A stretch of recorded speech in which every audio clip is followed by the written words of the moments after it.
Chapter 71. All right then, I owe the Holy Temple a debt of gratitude. I must repay them. Lin Muyu put down the weapons in her arms and said, "These are all spirit-grade weapons. How much should they be worth on the market?" Gu Yang's gaze swept across the distance and said, "Instructor Liu, you used to be a supervisor in the Imperial Weapons Department. Why don't you appraise the grade of these weapons?" Instructor Liu was a bearded man. He stepped forward and picked up a sword. With a clang sound, he unsheathed the sword and flicked his finger on the blade.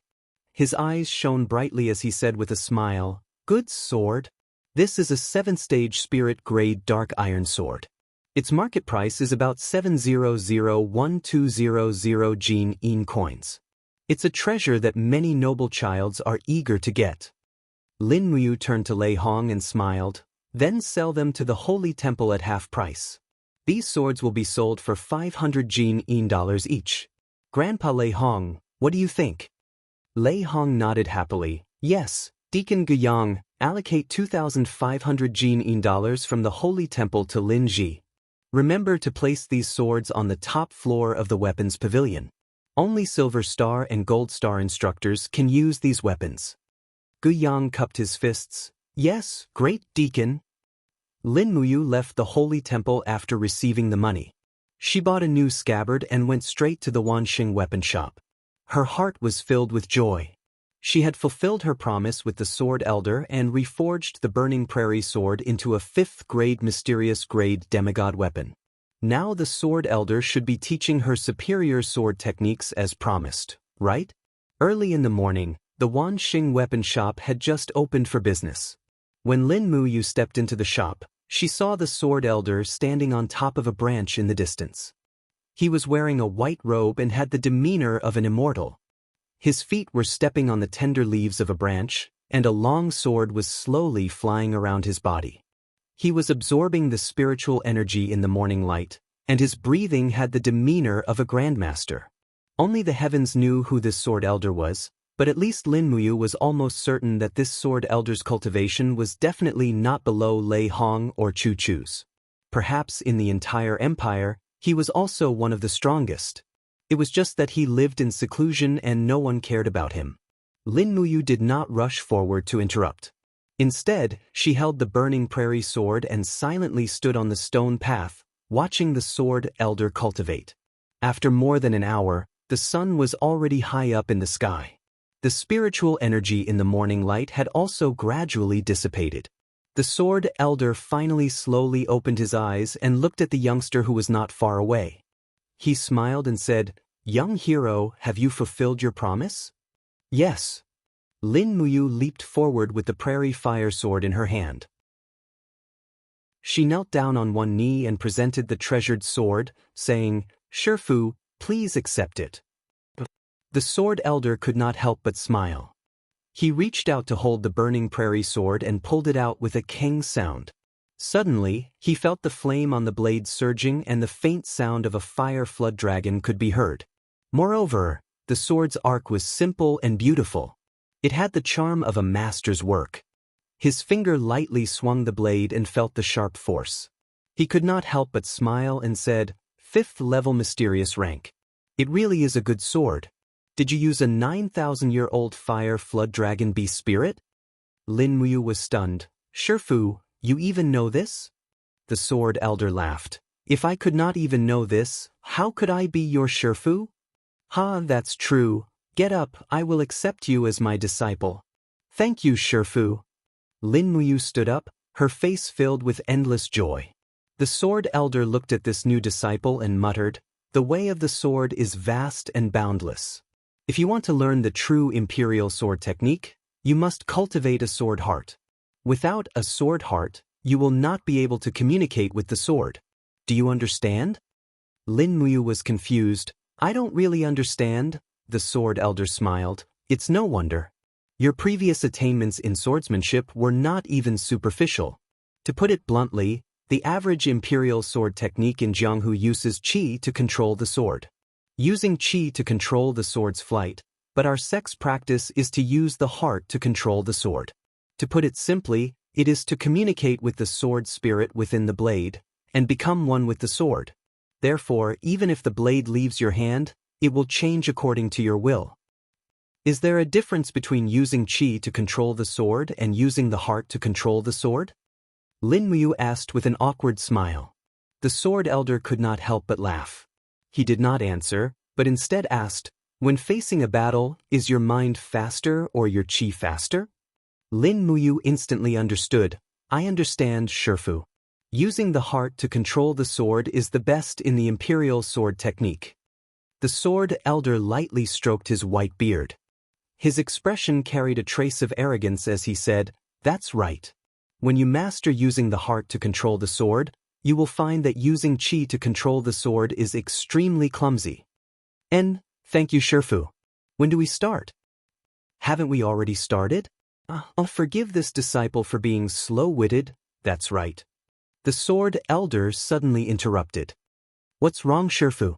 The sword elder coughed and smiled. You can follow me to learn the imperial sword technique, but you won't be learning it for free. Before you learn it, you need to buy a mysterious grade sword and 2 spirit grade swords for my Wanxing weapon shop. Is that okay? Lin Muyu immediately cupped his hands and said, of course. And then let's start. The first step, you must first understand the heart of the sword. The sword was originally just an ordinary iron, but because of the sword's owner, it has a spirit. The sword follows your heart. There is no sword in your hand, but there is a sword in your heart. The sword elder talked about the Heart Sutra of the Sword Tao and let Lin Muyu memorize it first. Then, he taught her a set of true qi. After a series of teachings, he flicked his sleeves and said, I'm going to meditate in the inner room. You will cultivate in this courtyard. Within 3 days, you must comprehend the heart of the sword. Otherwise, you won't be qualified to continue learning the heart of the sword. Lin Muyu nodded, not really understanding. She turned around and sat on the stone steps in the courtyard. Then, she quietly entered into the comprehension of the Heart Sutra of the Sword Tao. The sword elder turned around and flew into the inner room. He sat there quietly. The housekeeper beside him was already more than 60 years old. He was holding an incense tripod and whispered, Sword Elder, isn't it too difficult for this child to comprehend the heart of the sword in 3 days? You should know that even with your perception, it took you 5 days and 5 nights to comprehend the heart of the sword. The sword elder faintly smiled. Everything is fate. I am used to living like a wild crane. I don't want to accept disciples. This child has some perception. Whether or not he can learn the heart of the sword depends on his fate. You only need to send him 3 meals. He sat there for 2 days. During these 2 days, Lin Muyu only ate 3 meals. However, he didn't feel very hungry. The sword elder said, the sword is an ordinary iron. It is because of the sword wielder that it has a spirit. This sentence alone made Lin Muyu ponder for a full 2 days and 2 nights. What did it mean to have a sword in one's heart? The burning prairie sword was spread out on both of his legs. He quietly comprehended the sword intent. The late autumn night was cold. Waves of cold wind brushed past his face. He closed his eyes and didn't say anything. His whole body slowly rose up with blue Xianxia. It transformed into the shape of a sword and then seeped into his body. This made the housekeeper dumbfounded. Gradually, although Lin Muyu's eyes were closed, he could see the chaotic void in his EC slowly condense into a fiery red long sword. It was the virtual image of the burning prairie sword. What? He was dumbfounded. Why was the burning prairie sword able to enter his EC? Was this what the sword elder meant by having a sword in one's heart? Buzz, buzz, buzz. The burning prairie sword on his legs let out a low whistling sound. Lin Muyu suddenly stood up. When he once again held the burning prairie sword, he suddenly felt a spiritual connection coming from the sword hilt. Creak! The door to the back of the room opened. The sword elder stepped out with a smile of approval on his face. Lin Muyu, you really didn't let me down. You actually comprehended the heart of the sword in 2 days and 2 nights. Lin Muyu was slightly stunned. I comprehended the heart of the sword? Master, how do you know my real name? I don't even know who you are. How could I dare to accept you as a disciple? The sword elder laughed. The next practice is to communicate with the spirit. Send your consciousness into the sword and communicate with the spirit of the sword. However, you must be careful. This practice process will have some dangers. If you are not careful, your consciousness may be swallowed by the spirit of the sword. After all, the spirit of the sword is a ferocious spirit beast. To truly tame it is not that easy. Yes, I know. The sword elder turned around and went back to his room. Lin Muyu held the burning prairie sword and sat down again. She closed her eyes and slowly extended her consciousness into the burning prairie sword. The inside of the sword was like another chaotic world. It was empty and dark. Lin Muyu's consciousness turned into a physical form. She looked at the surrounding darkness with amazement and slowly flew. Roar! Suddenly, a fiery red evil beast appeared in front of her. It flew and circled in the air. It opened its bloody mouth and attacked fiercely. It was the spirit beast inside the sword, Fire Flood Dragon. Ah! Lin Muyu hurriedly opened her arms and used her arms to force open the jaws of the fiery WM. However, the strength of the fiery WM was too strong and it continued to bite down fiercely. Poochie! Lin Muyu's right arm was bitten off amidst the intense pain. The fiery WM chewed on this delicious meal with all its might and swallowed it whole. It roared continuously and opened its claws for another attack. Poochie! Lin Muyu's consciousness body was broken in the blink of an eye. Her body turned into starlight and slowly dissipated.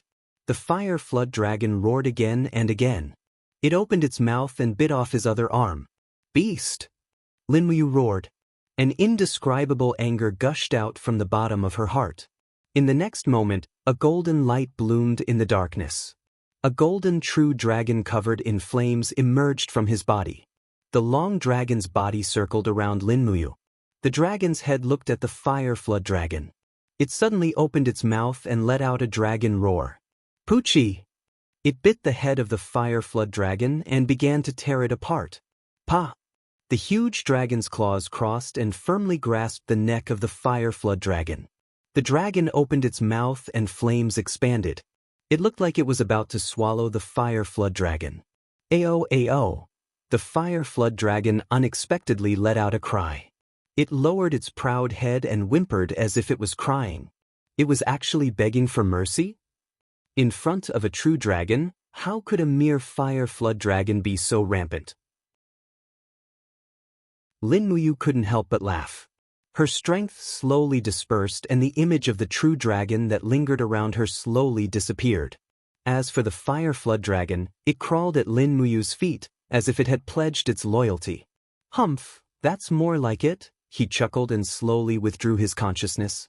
He opened his eyes and looked down. He could feel a burst of joy coming from the burning prairie sword. Sure enough, the sword heart could communicate with the sword soul. So it really was this amazing. Chapter 72. Master, I did it. Lin Muyu jumped up in ecstasy.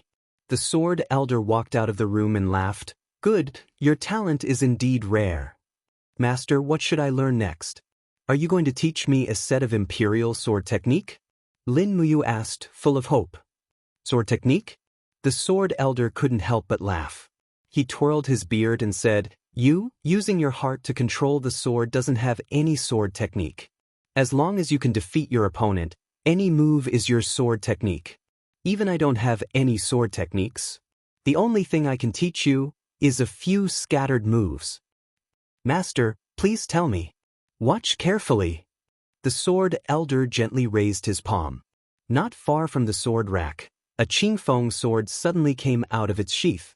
As if it had a mind of its own, it lightly hummed in the air. Following the sword elder's movements, it slowly turned into a stream of air.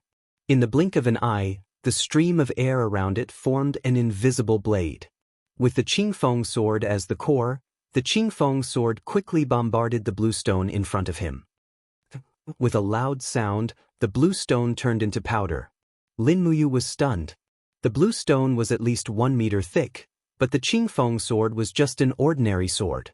The power of this imperial sword technique was truly amazing. The sword elder faintly smiled. The imperial sword technique that I practice is divided into two methods. One is to gather, just like the attack in front of you, concentrating the power at one point to defeat the opponent. The other is to disperse, spreading the power out to form an entire attack, making it impossible for the opponent to hide. Although the imperial sword technique is ever-changing, the same principle is to gather and disperse. As he said this, the sword elder gently raised his arm. The Qingfeng sword turned into a shadow and flew into the sky. In the blink of an eye, it transformed into countless blades that fell from the sky. Only one of them was a real sword. The rest were invisible blades formed by the sword elder's douqi. However, they were still extremely powerful. In the blink of an eye, the blue stone tiles in the courtyard were filled with holes. Lin Muyu was dumbstruck and said, "How am I supposed to study?" The sword elder laughed. "First, learn to gather. Don't use your hands to hold the sword. Use your sword to break a stone slab.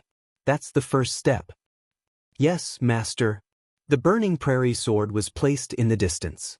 Lin Muyu slowly opened her hand and sensed the sword's soul in the blade. The soul of the fire flood dragon was also quickly shining and echoing. Its emotions were intense, but the burning prairie sword only trembled a little. Surprisingly, there was not much movement. "Concentrate," the sword elder said from the side. "You must be completely focused in order to reach the highest realm of flying swords." "Yes, master." Lin Muyu continued to try and quickly calmed her mind. Her index and middle fingers were pressed together like a sword, and her mind and the fire flood dragon sword's soul resonated with each other. The fire flood dragon sword's soul even seemed to be somewhat happy. "Rise." He let out a low grunt, and this time, the burning prairie sword let out a humming sound as the blade slowly floated up. Lin Muyu was extremely excited. She controlled the direction of the burning prairie sword's tip and aimed at a blue stone from afar.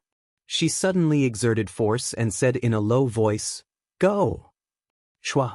The long sword quickly flew over and with a pa sound pierced into the stone slab, but did not penetrate it.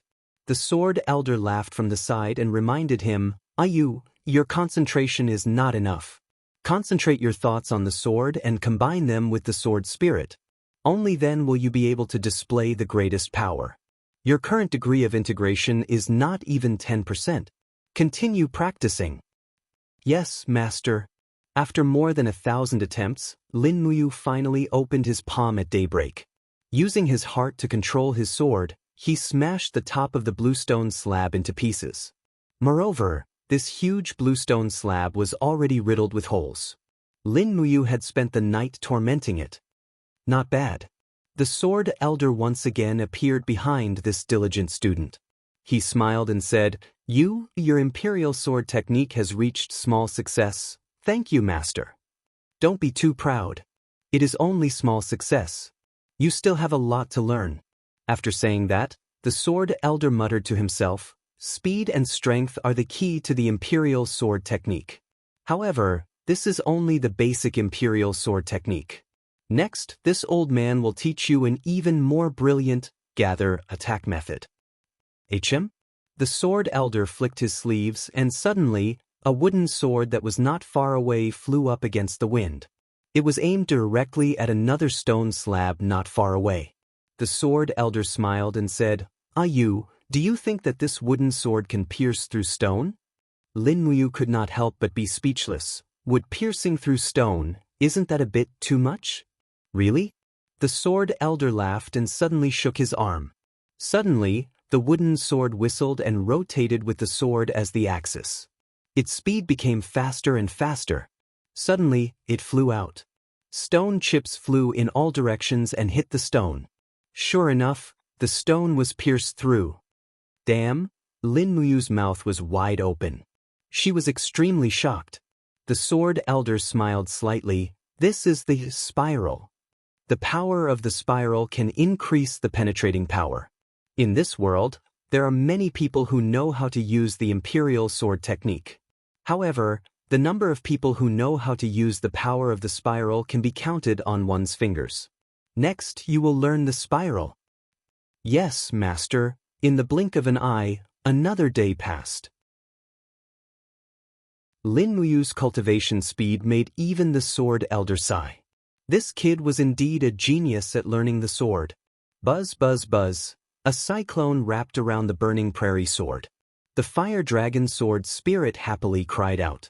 The sword body rotated at a high speed and jumped in the air in a spiral trajectory. With a pung sound, it smashed into a green rock and directly disintegrated it. Not bad. The sword elder gently stroked his beard and smiled with satisfaction. Next, you will use the wooden sword to complete this attack. Lin Muyu wanted to die. How much strength did he need to use the wooden sword to complete this task? However, he did not give up. He quickly picked up a wooden sword. This time, there was no longer the sword spirit. He could only rely on his chi to control the wooden sword. This small wooden sword was suspended in the air. Lin Muyu's arms flew up and down. His chi drove the wooden sword to spin faster and faster. The wooden sword turned into a pile of wood chips. The green rock remained motionless. The sword elder calmly said, "Housekeeper, go and buy another 100 wooden training swords." "No, buy 200. "Yes, sword elder." In the blink of an eye, another 2 days passed. Buzz, buzz, buzz. The wooden sword rotated at a high speed in front of Lin Muyu's chest. Lin Muyu opened his palms. His chi turned into a lightning that was pulled between his palms and the wooden sword. This was what he had comprehended in the past 2 days. Turning his chi into lightning to control the wooden sword. This was the first time the sword elder was stunned. The sword elder had cultivated for a lifetime. He had seen people using chi to control a sword, but he had never seen someone using lightning to control a sword. However, Lin Muyu was able to do this. Pang! A loud sound rang out. The lightning wrapped around the wooden sword penetrated the green rock and directly smashed it into pieces. Lin Muyu was overjoyed. "Teacher, how is it? Is it done?" The sword elder was a little scared.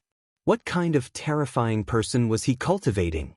He secretly thought that he could not teach him any more profound imperial sword techniques. "And it's done." The sword elder stroked his white beard and said, You have already learned the Gathering and Dispersing Heart Sutra. With your current cultivation level, you can be considered to be at the top of the imperial sword technique. I have nothing else to teach you. Go back to the holy temple. You have already stayed here for 7 days. Lin Muyu was surprised. He remembered that Lei Hong gave him 3 days off, but he had already been outside for 7 days. Holding the burning prairie sword, he retreated a few steps and knelt on the ground. He kowtowed and said, "Thank you, teacher, for your guidance. Lin Muyu will always remember it. Teacher, rest assured, I will go back and forge a weapon as soon as possible." The sword elder laughed. "Good child, quickly get up and go back. The sky is getting dark." While he was at it, he bought some dark steel and spirit stones from the Imperial Capital Chamber of Commerce. When he arrived at the Holy Temple, the guard recognized him and greeted him with a smile. "Master Lin Ji, you're finally back." "And what's the matter?" "Yes, the day before yesterday and this morning, a female alchemist from the spiritual medicine department came to find you. However, you were not here, so she went back. She told us to tell you to find her when you come back." "It must be Chu Yao." Lin Muyu's heart warmed. He smiled and said, "Thank you." What he didn't expect was that Gu Yang and Lei Hong didn't punish him. After all, he was such a good seedling. The 2 deacons also wanted to nurture him. Especially when they saw the charm in Lin Muyu's eyes, they knew that this kid's strength had increased again. He was now close to level 59 Battle Saint and could step into the first heavenly layer at any time. After putting the black iron and spirit stones in his room, he quickly went to the spiritual medicine department. The spirit medicine department was still filled with the strong smell of medicine. Chu Yao was wearing a snow-white female alchemist uniform, which accentuated her exquisite figure. As soon as she saw Lin Muyu, she rushed forward and grabbed his hand. You've been gone for so many days. What were you doing?" "I was learning sword arts from an expert." "Then your sword arts must have reached a certain level?" Chu Yao tilted her head and asked with a smile. Lin Muyu clenched his fist and smiled confidently. It's all right, he was quite modest. Chu Yao giggled and pulled him inside. She said, I have a friend that I want to introduce to you. Sister Chu Yao made a new friend in the spiritual medicine department? What are you talking about? Chu Yao smiled coquettishly. She then took a cage from a pile of herbs. Inside it was a white bird. There was an empty bamboo tube tied to the bird's leg. She hugged the bird and said with a smile, "This is a specially trained messenger bird. It is also the main way for the empire to deliver the letter. This messenger bird is a spiritual bird. It can track the breath of the bloodline. It is said that it can find people from thousands of miles away. It is only one-on-one. I have already fed it a bit of my blood, and you should also feed it a bit of your blood. This way, even if you are thousands of miles away, I will still be able to find you." So magical? Lin Muyu was amazed. "Give me your hand." Holding on to Lin Muyu's hand, Chu Yao took out a silver needle and pointed it with a smile. But she immediately frowned. Your skin is getting thicker and thicker. Even a needle cannot pierce it. Sister Chu Yao, you are scolding me. I did not say that my skin is thicker." Finally, Chu Yao pricked Lin Muyu's finger with the silver needle and squeezed out a drop of blood for the spiritual bird to drink. The little bird immediately spread its wings and flew back and forth between the two of them. It was very intimate. Chu Yao used her finger to rub the bird's wings and said with a smile, "I will call it Xiao Bai. In the future, it will only belong to the two of us. I will be the one to feed it. When I can't find you, I will let Xiao Bai find you." Good. Suddenly, another person from the Saint Hall entered the medicine concocting hall. It was Zhang Wei, clad in armor and looking extraordinarily mighty. The guards of the medicine department didn't dare to ask any questions, and so they just casually barged into the department. "You're right. Lord Zhang Wei, what is the matter?" Lin Muyu asked with a smile. Zhang Wei's lips curled up. "Of course it is a good thing. Lord Lin Ji, Princess Tang Xiaoxi is in the Holy Temple. She wants you to return." "Oh, Xiaoxi is here." Lin Muyu smiled and turned to Chu Yao. "The princess must have something to do. Sister, I will go first. I will come back to see you later."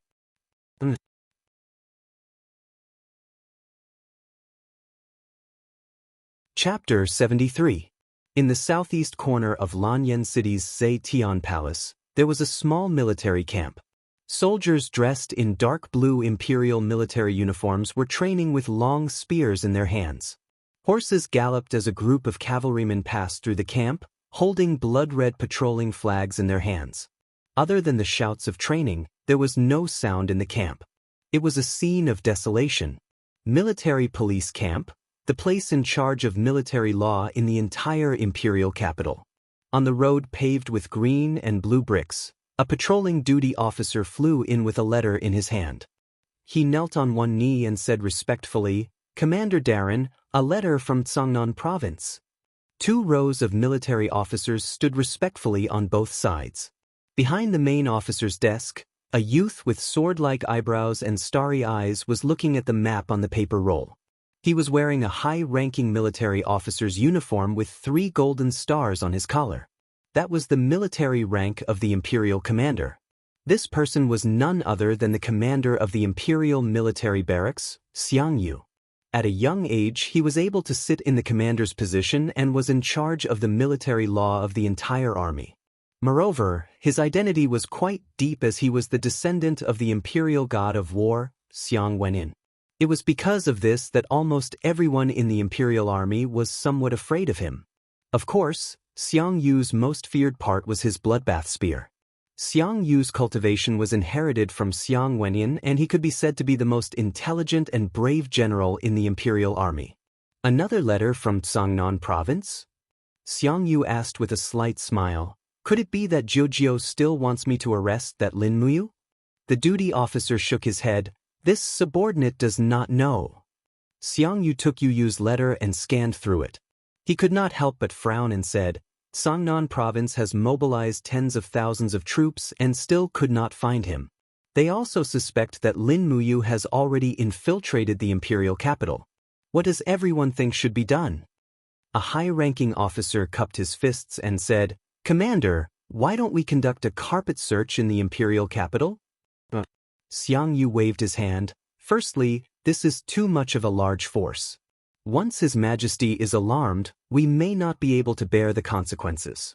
Secondly, even though our military barracks is in charge of the 3 armies, our military strength is after all limited with only 2,000 people.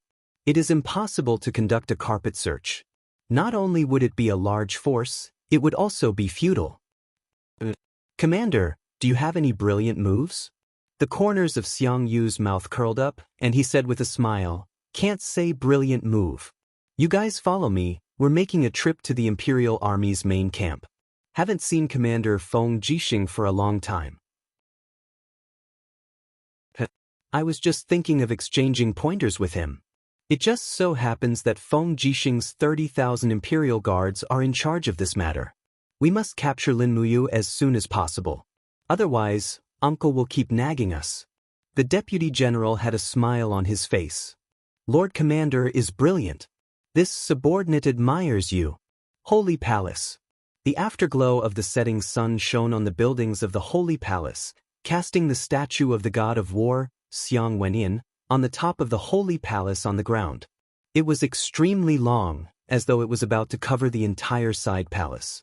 Lin Muyu passed through the main hall and went straight to the side palace. From afar, she saw Tang Xiaoxi dressed in a fiery red dress. Tang Xiaoxi's martial soul was the fire fox, and her dress was also inclined towards red. As a result, even when she was wearing a snow-white dress, it would be embellished with fiery red-purple flowers as accessories. Moreover, Princess she was not lacking in money. Her dress seemed to change every day, and it was simply the envy of all the noble ladies in the imperial capital. Tang Xiaoxi saw Lin Muyu at a glance. She ran over gracefully with a happy smile on her face. "Why you only back now? Lord Zhongwei has been out for so long." Lin Muyu laughed awkwardly. "I had some matters to attend to. Moreover, why didn't you tell me that you were coming?" Zhang Wei scratched the back of his head and laughed. "Princess, I went to the trading company once, and then to the weapon shop, but I couldn't find Lord Lin Ji. In the end, I only found him in the spiritual medicine department." Tang Xiaoxi laughed lightly. "Then I'll have to trouble Lord Zhang Wei. You should quickly go and rest. Leave him to me." Zhang Wei looked at Lin Muyu with an ambiguous smile. He lightly bumped his fist on her chest and laughed. "Lord Lin Ji has to take good care of Princess Shi. Don't forget our holy palace's etiquette." Lin Muyu glared at him, then watched as Zhang Wei laughed and left. "Xiao Shi, why are you looking for me this time?" Lin Muyu asked. Tang Xiaoxi grunted and said, "Have you forgotten? There are only 3 days left before the Upper Shi Festival. The Upper Shi Festival is one of the most important festivals in the empire. Didn't we agree to celebrate the Upper Shi Festival together? Have you really forgotten?" No, I really haven't." "Oomph." Tang Xiaoxi had a look of, "I'd be a fool if I believed you." She said, "Anyway, you must go. I have already booked the top floor of the Tingyu Pavilion. I have also invited many good friends. Imperial Guard Commander Feng Jixing, Imperial Guard Chu Huaying, and Imperial Guard Commander Qin Lei will all be attending. You must go." All right." Lin Muyu agreed. Tang Xiaoxi pouted. "Why do you look so unhappy?" "I knew it. You are worried that the beautiful pharmacist Chu Yao from the spiritual medicine department doesn't have an invitation, right?" "Don't worry, I have given Chu Huaying 2 invitations. He will pass one to Chu Yao. You only have Sister Chu Yao in your heart, right?" Lin Muyu looked at her like a girl fighting for attention and couldn't help but laugh. "Xiao Shi, you are a princess. How can you be calculative with Sister Chu Yao? She is just a pharmacist. All right, no matter what, you are in the right." Tang Xiaoxi crossed her arms in front of her chest, squeezing her breasts. She pouted and said, "Mu, what have you been busy with these days? It seems that your cultivation has improved again. Let me see the results of your cultivation these days. How about it?" Lin Muyu was stunned. "Do I really want to see?" "Yes." "All right then. If Xiao Shi wants to see, I will let you see. I have created a few moves that I haven't named yet. Help me think of a name. Yes, I brought some food. I'll watch your demonstration after I eat. Tang Xiaoxi cheered. But Tang Xiaoxi brought some delicacies and a bottle of fresh and elegant wine. After eating a little, Lin Muyu took her to her cultivation room. Tang Xiaoxi's guards followed closely behind. They were all young and strong martial artists between the ages of 20 to 35. They looked at Lin Muyu fiercely as if saying, "If you dare to kidnap the princess, we will fight you to the death." When they arrived outside the courtyard, Tang Xiaoxi turned around and said to the guards, "Okay, I will go in with Mu. You guys wait outside." One of the guards cupped his fists and said, "Princess, this doesn't seem very good." Tang Xiaoxi raised her eyebrows. "What's not good about it? Will Mu eat me?" The bodyguard had a helpless look on his face. He was afraid that this kid would eat this delicacy of his. However, he did not dare to say it out loud. He only said respectfully, "Yes, we will wait outside. If the princess doesn't come out, we will not leave." "Okay." Tang Xiaoxi happily followed Lin Muyu into the courtyard and closed the door behind her. It was a taboo to peek at someone else's cultivation in the empire because it was suspected of stealing someone's skills. Of course, Lei Hong's behavior of peeking at Lin Muyu's cultivation was not counted as such. After all, he was already so old and shameless. The courtyard was very spacious. There were a few rockery and a lotus pond. "All right, let me see your results." Tang Xiaoxi couldn't wait any longer. She leaped over and sat on a section of the railing as she said with a smile. Lin Muyu nodded. The heart of the sword flashed in his mind. He raised one hand slightly. Suddenly, the burning prairie sword on his back came out of its sheath with a clang. It hung in the air and let out a faint sword sound. This was the basic ability of using the heart to control the sword. Tang Xiaoxi was stunned. Her small mouth slightly opened. Sword control technique? What a guy! Lin Muyu laughed. His ability was not limited to the sword control technique. Thinking of this, she suddenly let out a low grunt. True Qi surged and turned into lightning that seeped into her palms. The lightning formed countless dazzling chains that connected the burning prairie sword and her palms. Lin Muyu controlled her strength and speed and suddenly launched an attack. Suddenly, the burning prairie sword pierced into the distance with lightning speed. Pang! A stone pillar suddenly split into two. This attack was simple and violent. It was a technique created by Lin Muyu by combining the lightning strike and sword of lightning techniques. Its specialty was its speed and strength. It was able to launch a sudden attack within a second. Most people would not be able to defend themselves in time. Furthermore, he had been practicing this technique in secret. Even the Sword Elder did not know about it. The Sword Elder was worried that this kid would surpass his master. However, he did not know that in some aspects, this kid had already surpassed him. Wow! Tang Xiaoxi opened her small mouth and said, "Mu, is this the move that Grandpa Choo Choo's lightning strike evolved from?" "Yes, it is a fusion of the sword control technique." "Xiao Shi, can you name it?" he said with a smile. "Let's call it Thunderwave?" Tang Xiaoxi chuckled. "Yes, good name. It is very appropriate. Is there anything else?" Lin Muyu gently opened one of her palms. A light wind surged in her palm. Between stillness and movement, streams of air lingered around the burning prairie sword. Slowly, it formed a small storm. Lin Muyu muttered to herself. She pushed her palm forward. With the storm and the burning prairie sword as the core, it directly smashed a boulder into pieces. Heavens! Tang Xiaoxi could no longer sit still. She jumped down from the railing. Her face was filled with shock. Such a strong destructive power. Lin Muyu's body was still surrounded by the air. She smiled and said, "After comprehending the heart of the sword, I tried to harmonize with the wind laws in the air. However, I did not expect that the power would be so great. This, I call it the sword control technique. Its power is impressive. However, the disadvantage is that it takes time to accumulate a strong wind force. In a real battle, it is very difficult to make a difference." Tang Xiaoxi smiled and nodded. "Yes, this move should be named Windbreak." Good name. Do you have any other moves? Yes, the finale has not been shown yet. Facing the lotus pond, Lin Muyu focused his mind and silently opened his palm. In an instant, countless invisible blades flew out from his body. With his heart of the sword released, even Tang Xiaoxi could see his true chi swords. Rustle, the water in the pool began to tremble violently. In the next moment, the water in the pool seemed to be attracted to something as it slowly rose up and gathered together. Furthermore, the surrounding temperature dropped rapidly and the water arrows actually froze into light blue frost blades. If the Sword Elder's teachings were to be compared to the external release of the Heart Sword, then Lin Muyu's technique was a sublimation of the external release of the Heart Sword. Rise. Raising his arm, thousands of ice swords soared into the sky. In the blink of an eye, they landed on the ground not far away. It directly turned the place into a mess of potholes.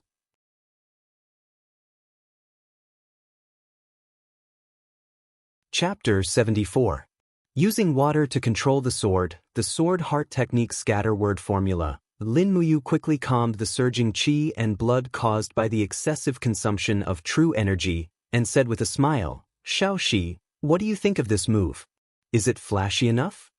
Tang Xiaoxi was almost petrified.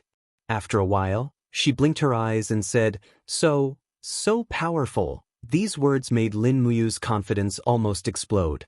She said with a smile, Of course. What should I call this move? Tang Xiaoxi said, I've seen experts of the imperial sword technique use the innumerable sword formula. It's similar, but this move of yours uses the law of water.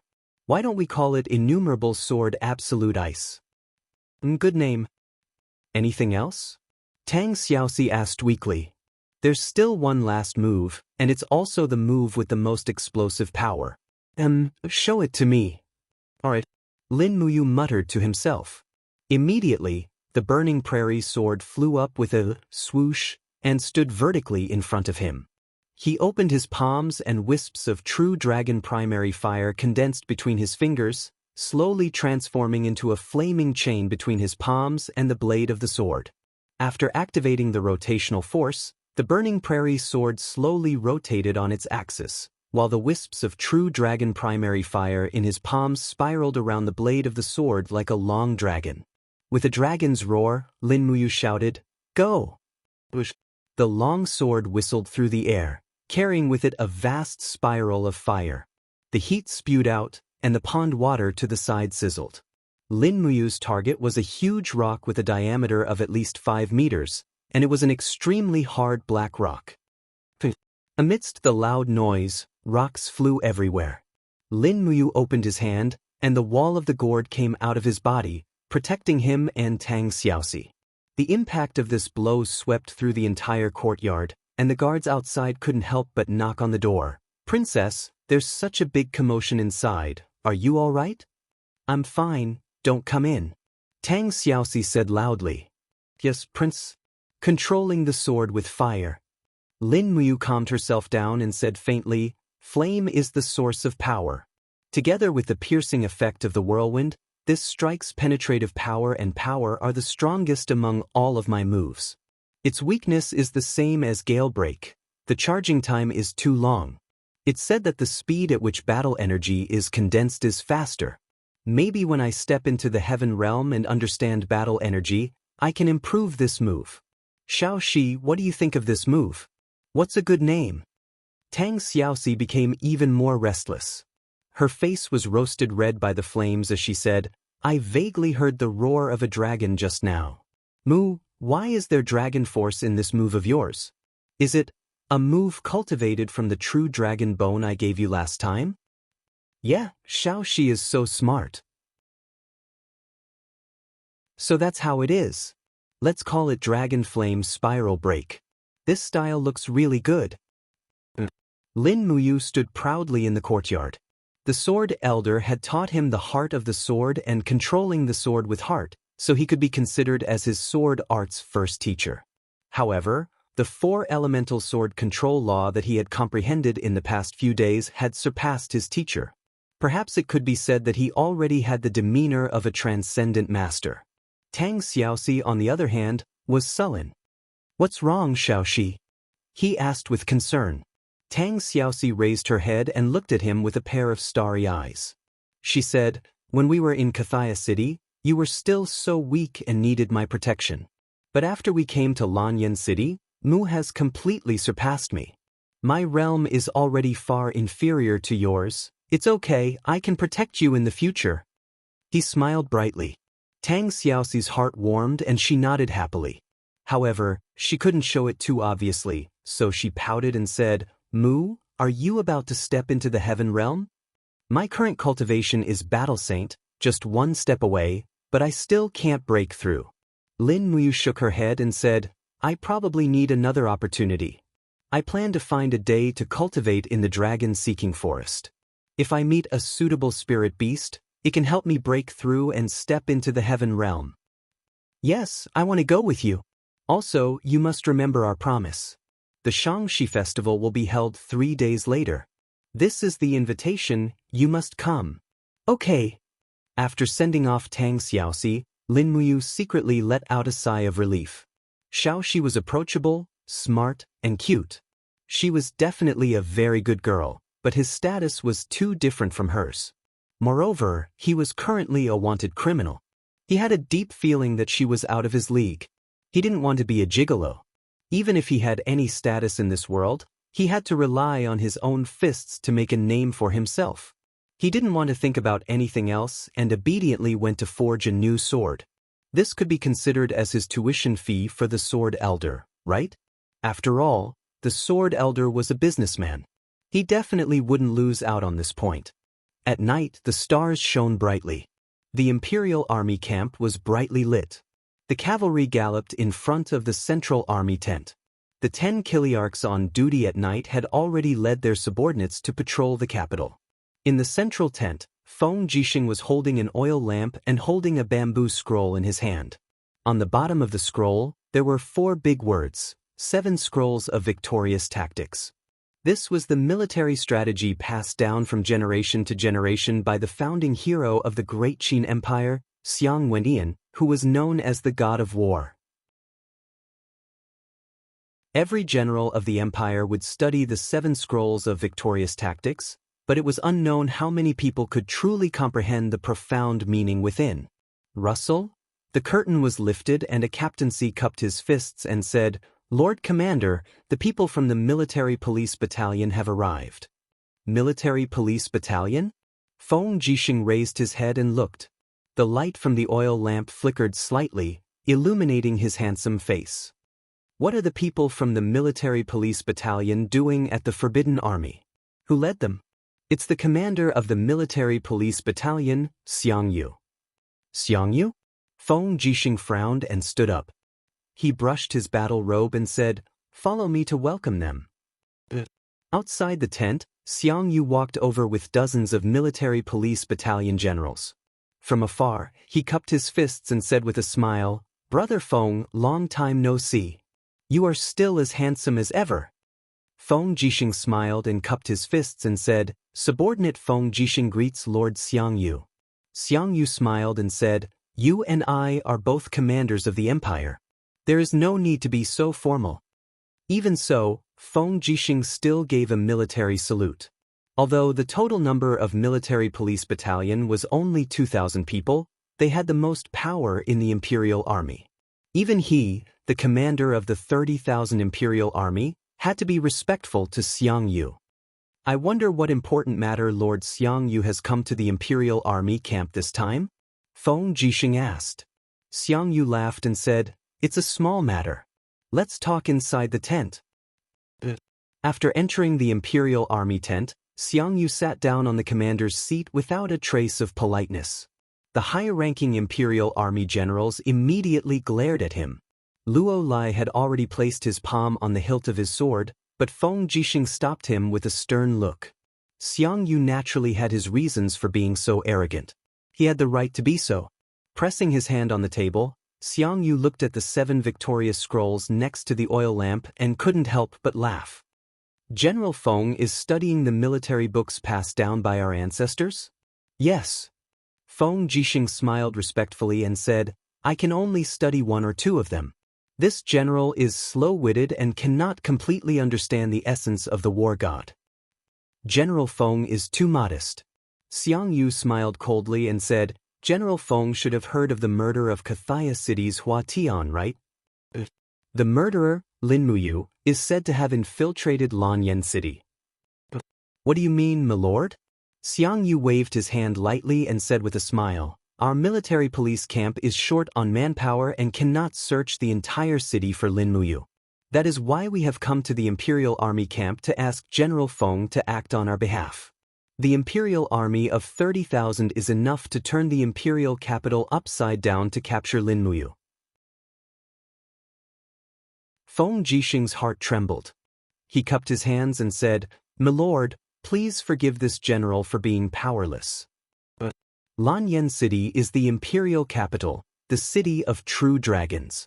If we wish to search the entire city for Lin Muyu, we must have His Majesty's handwritten decree. Otherwise, this general cannot comply. The Imperial Army's mission is to protect the Imperial City, not to capture felons. Feng Jixing said it straightforwardly, without the slightest intention of giving in. Xianxia slowly rose to his feet and looked at him coldly. General Feng has reminded me that I must go to Zetian Temple to have an audience with His Majesty first before I can search for the criminal. Feng Jixing smiled faintly. Yes, my lord, you have come in vain. Xianxia's expression was cold.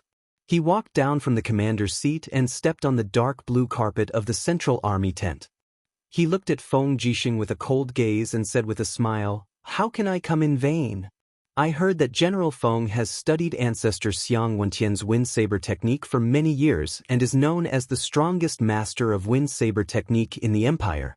I happen to be free today. Can you enlighten me? Feng Jixing was stunned. This general dares not fight with you, my lord. It's okay. It's just a sparring session.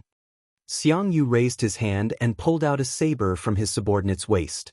He said with a smile, Xianxia is not good at using a saber and is not qualified to use one. Is it okay for me to borrow this subordinate's saber, General Feng? Feng Jixing's heart trembled. He took the saber from his subordinate and cupped his hands and said, My lord, we won't overdo it. But slowly spreading his battle chi, Xianxu's battle robe fluttered behind him and the light on the saber sword. He was a powerhouse who had stepped into the second layer of Heaven Realm. Naturally, his aura was much stronger than Feng Jixing, a first-layer Heaven Realm powerhouse. With a slight tremble of the saber, he had already launched an attack. The blade cut through the air fiercely. After 5 consecutive slashes, the flames all over his body soared. The first-grade martial soul, Trampling Fire Tiger, was released. This was the legendary martial soul that Xiang Wenyan once possessed, Mighty Battle Chi. Dang dang dang, sparks splashed. Feng Jixing blocked several times in a row and lowered his feet to sweep out. Xianxia leaped up to avoid this attack. In the air, the sharp claws of the Trampling Fire Tiger fused with the saber, and a powerful and heavy saber slashed toward Feng Jixing's neck. Feng Jixing's movement technique was excellent. As soon as the saber hilt touched the ground, he used the force to slide half a meter and soared into the sky with his battle boots covered in battle chi. Bang! With a heavy blow, Xianxu's fist landed on Feng Jixing's battle boots. Battle chi surged and the wind formed a shock wave, causing the surrounding generals to retreat several steps. Feng Jixing looked up at the sky, purple battle chi all over his body. His second-grade martial soul, Purple Electric Flame Wolf, had already been released, and his eyes were filled with an unyielding fighting spirit. Again! Xianxia stayed in the air for a few seconds, then suddenly waved his long saber and slashed down again, using the same windwalking saber technique. Dang dang dang, another series of collisions occurred. Feng Jixing was forced to retreat again and again. Suddenly, a cold light was pressed against his neck. Behind him was a pillar of the tent, and there was no way to retreat. The saber in Xianxu's hand was pressed straight against Feng Jixing's neck, his face brimming with a smile. It seems that General Feng's windwalking saber technique has not been cultivated to perfection. With that said, he withdrew his saber and said, "Since the Imperial Guard is unwilling to move out to search for Lin Muyu, then it's a good thing the military police battalion came." Watching Xiang Yu's receding figure, Feng Jixing let out a long sigh of relief. At the side, Luo Lai said, "Commander, with your saber cultivation, you shouldn't have been subdued by Xiang Yu's clumsy move just now." Feng Jixing's expression was complicated. He slowly shook his head and said, "A loss is a loss, there's no need to say anything more. Xiang Yu, he's someone we can't afford to offend. Even Xiang Yu has begun to interfere in this matter. Yu is becoming more and more dangerous. Immediately send Yu's letter to Silver Fir City and have the people there search for evidence faster. Otherwise, we won't be able to prove Yu's innocence."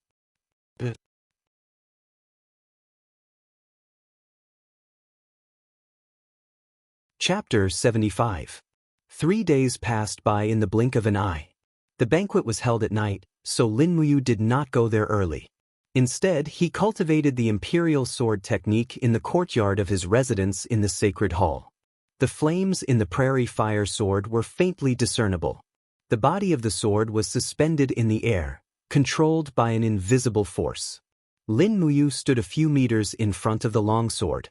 She closed her eyes and slowly opened her right palm to sense the lightning elemental energy in the air.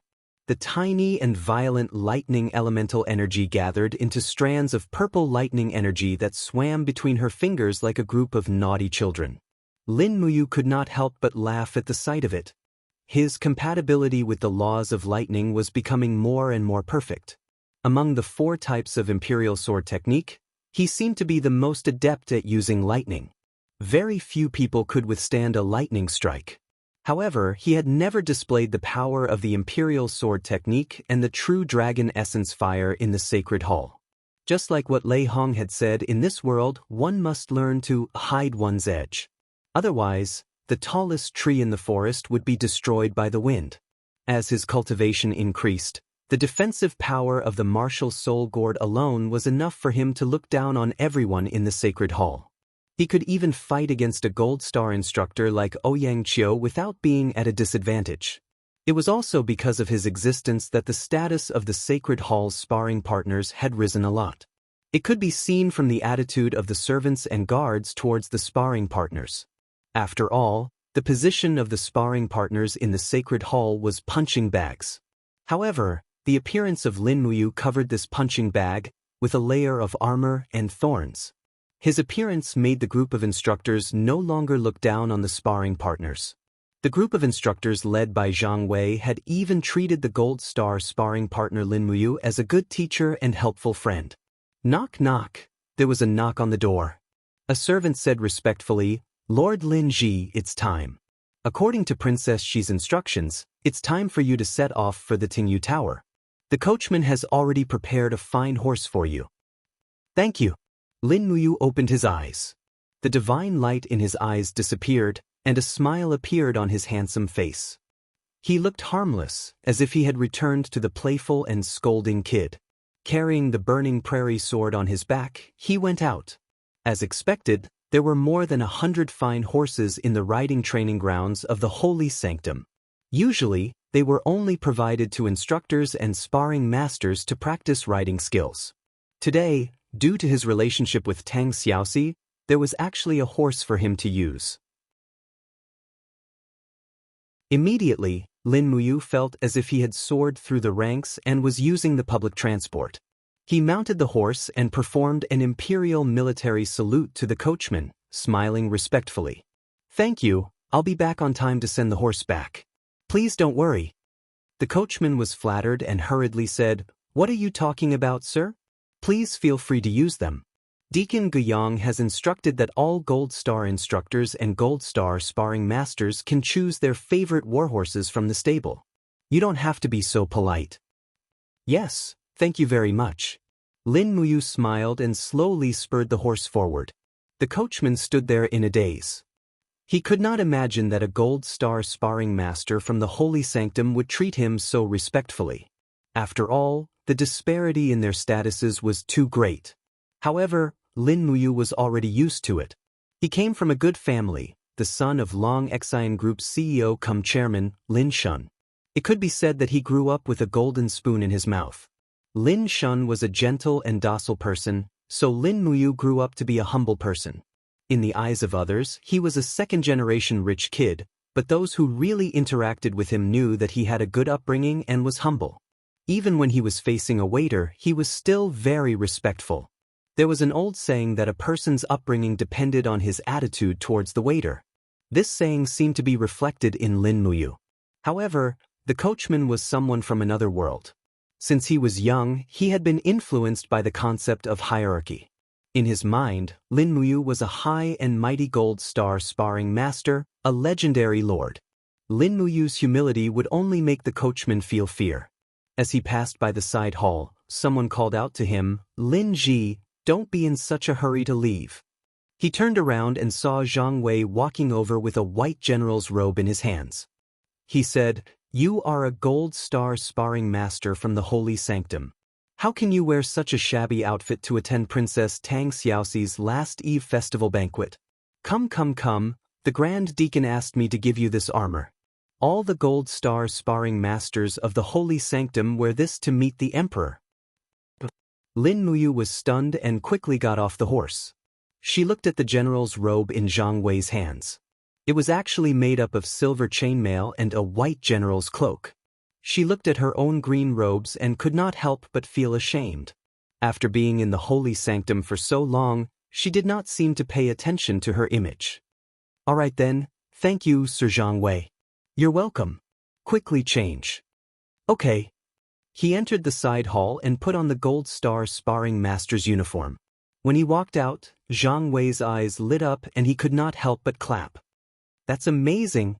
Sir Lin Ji, Zhang Wei, have never seen anyone who fits this general's robe better than you. If Princess Shi sees this, she will definitely look at you in a different light." Lin Muyu looked down and indeed felt that he looked exceptionally energetic and handsome after wearing this uniform. With the gold star sparring master badge pinned to his chest, it was simply perfect. "Then I'll go to the banquet. Goodbye, Sir Zhang Wei. Go. Don't forget the helmet." This uniform actually came with a helmet. It was a silver-gray battle helmet. Lin Muyu only clipped it under his armpit. It inevitably looked a little redundant when he put it on. Furthermore, this uniform was actually the uniform that the members of the Holy Sanctum wore when they participated in battles. The armor already made him feel a little uncomfortable. If he put on the helmet, he would feel like he was going to the battlefield to kill the enemy. The armor weighed nearly 10 kilograms. Fortunately, Lin Muyu's cultivation was much higher than before, so he did not feel that it was heavy. He spurred his horse out of the Holy Sanctum's main gate. From afar, he could see Chu Huaijin, who was wearing the armor of the Imperial Guards, standing in front of the Spiritual Medicine Department's main gate. He was leading 2 horses. It was obvious that he was here to pick up Chu Yao. "Brother Chu Huaijin." Lin Muyu spurred his horse over and dismounted. He smiled and said, "You're here too." Chu Huaijin couldn't help but smile. "You is here. Wait a moment, Yao will be out soon." As he spoke, Chu Huaijin looked at his attire and couldn't help but laugh. This set of gold star armor that the Holy Sanctum custom made at the Ministry of Works is really beautiful. I can't get tired of looking at it. It looks even more handsome on you. At this moment, Chu Yao came out. She was dressed in the uniform of a female pharmacist from the Spiritual Medicine Department. She was graceful and graceful. When she saw Lin Muyu, she almost didn't recognize her. Her eyes widened as she giggled. "I almost couldn't recognize you when he's dressed like this. But he looks quite good." "Thank you, Sister Chu Yao. Shall we set off?" But the 3 of them mounted their horses together. Chu Huaijin spurred his horse and led the way in front. Lin Muyu and Chu Yao followed behind slowly. Chu Huaijin and Lin Muyu were both wearing the robes of a general, so they looked very serious. The pedestrians on Skirich Street all gave way to them, even though they weren't riding very fast. Not long after, they arrived at a quiet courtyard. It was Tingyu Tower. From afar, a few shop assistants walked up and asked with a smile, "Sirs, do you have invitations?" Lin Muyu took out the invitation that Tang Xiaoxi had left behind. So it's Princess Xi's guest. Please go up to the 7th floor. Leave the horses to us. At this time, the sun had already set. Red lanterns were lit everywhere in the courtyard of the rain-listening building. Young and beautiful maidservants, who looked like palace maids, were busy carrying delicacies and fruit trays, going straight up to the 7th floor. That was the most expensive box in the rain-listening building. Especially on a day like the Upper West Festival, the cost of reserving the 7th floor was extraordinarily expensive.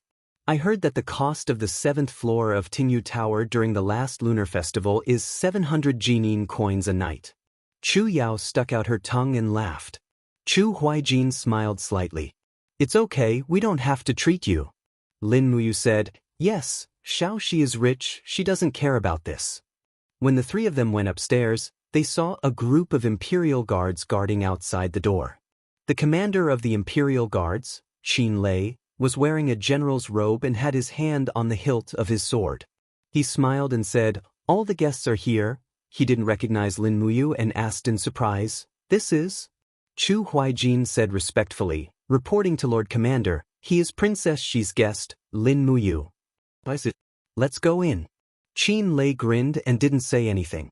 When they entered, they saw that Tang Xiaoxi and Feng Jixing were already there. Tang Xiaoxi quickly stood up and smiled. All right, since everyone is here, let's quickly take a seat. I'll ask them to serve the dishes. Yes, I'll listen to the princess. Mu, come and sit beside me? Tang Xiaoxi said with a smile. Lin Muyu was a little embarrassed, but Chu Huaijin smiled and gave him a look. He could only walk over dejectedly. His armor made some noises as he sat down beside Tang Xiaoxi. Tang Xiaoxi tilted her head and looked at him. A trace of confusion flashed past her beautiful eyes. She smiled and said, Mu, the Empire's general's uniform fits you very well. I've never seen a general who fits this armor better than you. Feng Jixing rubbed his nose and said sourly, from what the princess said, it seems that Commander Qin Lei and I don't look good in this general's robe. Qin Lei sat down and clapped his hands. The commander of the Imperial Guards is jealous. Look at you, aren't you embarrassed to be the commander of 30,000 Imperial Guards? Lin Muyu smiled awkwardly. Everyone, please don't ridicule me. I'm just a sparring partner of the Divine Temple. I can't be compared to you generals who have a lot of troops. Qin Lei shook his head and smiled. Hey, you don't have to be so modest. We all know that you're the strongest sparring partner in the Divine Temple. Moreover, the Divine Temple is the cradle of the Empire's famous generals. Many famous generals came from the Divine Temple.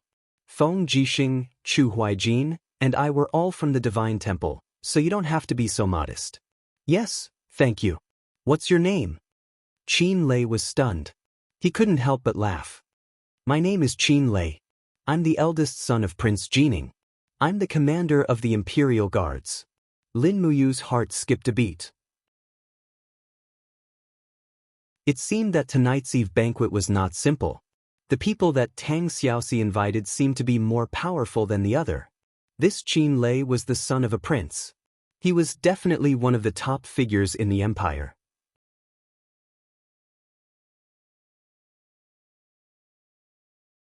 Chapter 76.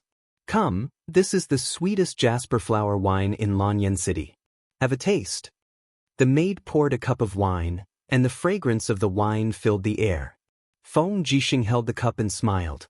Let's drink 3 cups first. After that, it's time for the performance. Lin Muyu was stunned. There was a performance? She picked up the wine cup and drank it in one gulp. She immediately felt as if a stream of sweet spring water flowed into her throat. There was no strong spiciness at all. Tang Xiaoxi also drank a cup, then smiled and said, Then I'll go and prepare. Prepare for what? Lin Muyu was stunned. Tang Xiaoxi held onto his shoulder and stood up. She smiled and said, You'll know in a while. Thus, Feng Jixing, Lin Muyu, Chu Huayin, Qin Lei, and Chu Yao sat at the table and drank another 2 cups of wine. At this time, a few attendants carried a huge drum and placed it in front of them. Lin Muyu suddenly thought of something and smiled. Is it a big encouragement? Feng Jixing couldn't help but smile. No, it's a long-sleeve dance. Oh. You, look to the right and you'll know, Feng Jixing said. Lin Muyu turned around and saw that Tang Xiaoxi had changed into a new set of clothes. It was still red like fire, but this set of clothes had long, wide sleeves. It was the kind that perfectly outlined Tang Xiaoxi's slender waist and perky butt. As she walked, the long sleeves swayed. There was indeed an indescribable sense of beauty. Releasing her firefox martial spirit, Tang Xiaoxi leaped onto the surface of the drum. Her body was very light, and with the support of the firefox, she felt like she was floating in the air. Lin Muyu stared at her in a daze. She couldn't help but say, a light body that can dance on the palm. This is probably what it feels like, right? Chu Huayin couldn't help but smile. A light body can dance on the palm? Ayu is really erudite and multi-talented. This sentence is so beautiful when I think about it. I'm just borrowing it, huh? At this time, Tang Xiaoxi waved her long sleeves and said with a smile, this is a long-sleeve dance that I just learned not long ago, so I'm not very familiar with it. I don't know if it will work well with Xiao Yin's Song of the Autumn Goose. Xiao Yin, shall we begin? However, he heard a sweet voice from behind the bead curtain. Let's begin. In the next moment, a melodious sound of the zither sounded, and Tang Xiaoxi gently danced her graceful figure, like a beautiful fairy floating on the surface of a drum. The sound of the zither was melodious, complementing Tang Xiaoxi's movements, really like a beautiful swan goose flying in the sky. But not long after, the sound of the zither suddenly became intense. Immediately a kind of aura of a powerful army overflowed in the room, and Tang Xiaoxi's dance steps also sped up a little, her slender feet on the surface of the drum, like the sound of a war drum. The sound of the zither stopped abruptly, and the song ended. Tang Xiaoxi was already kneeling on the drum with her knees in a spiral position. She bowed with her hands clasped in front of her, looking magnificent. Lin Muyu, Feng Jixing and the rest were all dumbstruck, while Qin Lei quickly clapped his hands and cheered. His Highness and Princess's zither and dance are simply the best match in the world. Tang Xiaoxi giggled and leapt onto the ground. Soon after, she lifted the bead curtain and said with a smile, Xiao Yin, quickly come out and eat. Lin Muyu's eyes widened. She also really wanted to know what kind of person could play such a melodious yet soul-stirring zither song. It must be someone outside of this world, right? But, just as that young lady wearing a dark blue cloak walked out from the inner room carrying the zither, Lin Muyu was immediately dumbstruck. That absolutely beautiful face, where had he seen it before? Qin Yin walked out with the support of Tang Xiaoxi. Putting down the zither, she raised her head and discovered a handsome youth looking at her. In a split second, she was also dumbstruck. How could it be you? Why? The two of you know each other. Tang Xiaoxi was dumbstruck. Lin Muyu was dumbstruck, and suddenly thought of the 1,000 gold yin coins. She couldn't help but say, Beauty, you still owe me a diamond coin? I couldn't find you anywhere. Everyone was dumbstruck. No one knew that Lin Muyu and Qin Yin had actually met before. What exactly is going on? Tang Xiaoxi was confused. Qin Yin's little face was flushed red, and she suddenly remembered that she was poisoned by the dragon snake's venom that night, and it was Lin Muyu who detoxified the poison for her. But when he detoxified the poison, he also saw her body, and her face was flushed red for a moment. She stammered, So the person who detoxified the poison for me in the dragon-seeking forest that day was you. Feng Jixing instantly understood everything and couldn't help but laugh out loud. What a coincidence! The affairs of the world are like chess. That night, it was actually you who saved your highness. I should have guessed it. Tang Xiaoxi's beautiful eyes widened. Ah? Xiao Yin, it was really Mu who detoxified the poison for you? Lin Muyu didn't dare to speak anymore. He realized that this Xiao Yin wasn't an ordinary person, so he asked weakly, May I know who this Miss Xiao Yin is? Tang Xiaoxi smiled and said word by word, Her name is Qin Yin, the daughter of the current emperor, the Radiant King, the Empire's Princess Royal. Buzz. Lin Muyu's mind went blank, and his face turned green and purple. He was so conflicted that he wanted to die. No wonder, no wonder I couldn't find her at Tongtian Street 1. Qin smiled faintly, but I really live at Tongtian Street 1's Zetian Palace. If you can't find me, then don't blame me for not returning you the 1,000 Jin coins. Qin Lei was more simple and honest, but he was still confused. He turned around and asked, what's with this 1,000 Jin coins? Lin Muyu even wanted to die. Asking the Empire's princess for 1,000 Jin coins to save his life, unless he didn't want to live anymore. He raised his wine cup, smiled shamelessly and said, "It's nothing. Let's drink this cup of wine, and these past events will be written off like passing clouds." Feng Jixing had long guessed the mystery behind this, and he was speechless. You really can do what you say." Lin Muyu was so embarrassed that he wanted to find a hole to hide in. At this time, Qin Yin also saw Lin Muyu's awkwardness, so she stood up and walked leisurely to his table with her wine cup. She slowly knelt down and raised her wine cup with a refreshing smile on her face. "No matter what, you saved my life that night. This cup of wine is my thanks to you." "Thank you." Lin Muyu was at a loss of what to do when the beautiful princess knelt in front of him just a step away. He hurriedly raised his cup and said, "I am an apothecary, and it is my duty to treat and save people. Moreover, it was fate that I met your highness that day. There is no need for your highness to thank me. This actually makes me feel a little ashamed."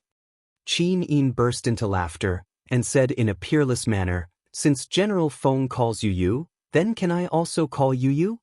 "Of course. Please go ahead, your highness." Qin Yin drained the cup of wine in one gulp, and her long, snow-white neck was very attractive.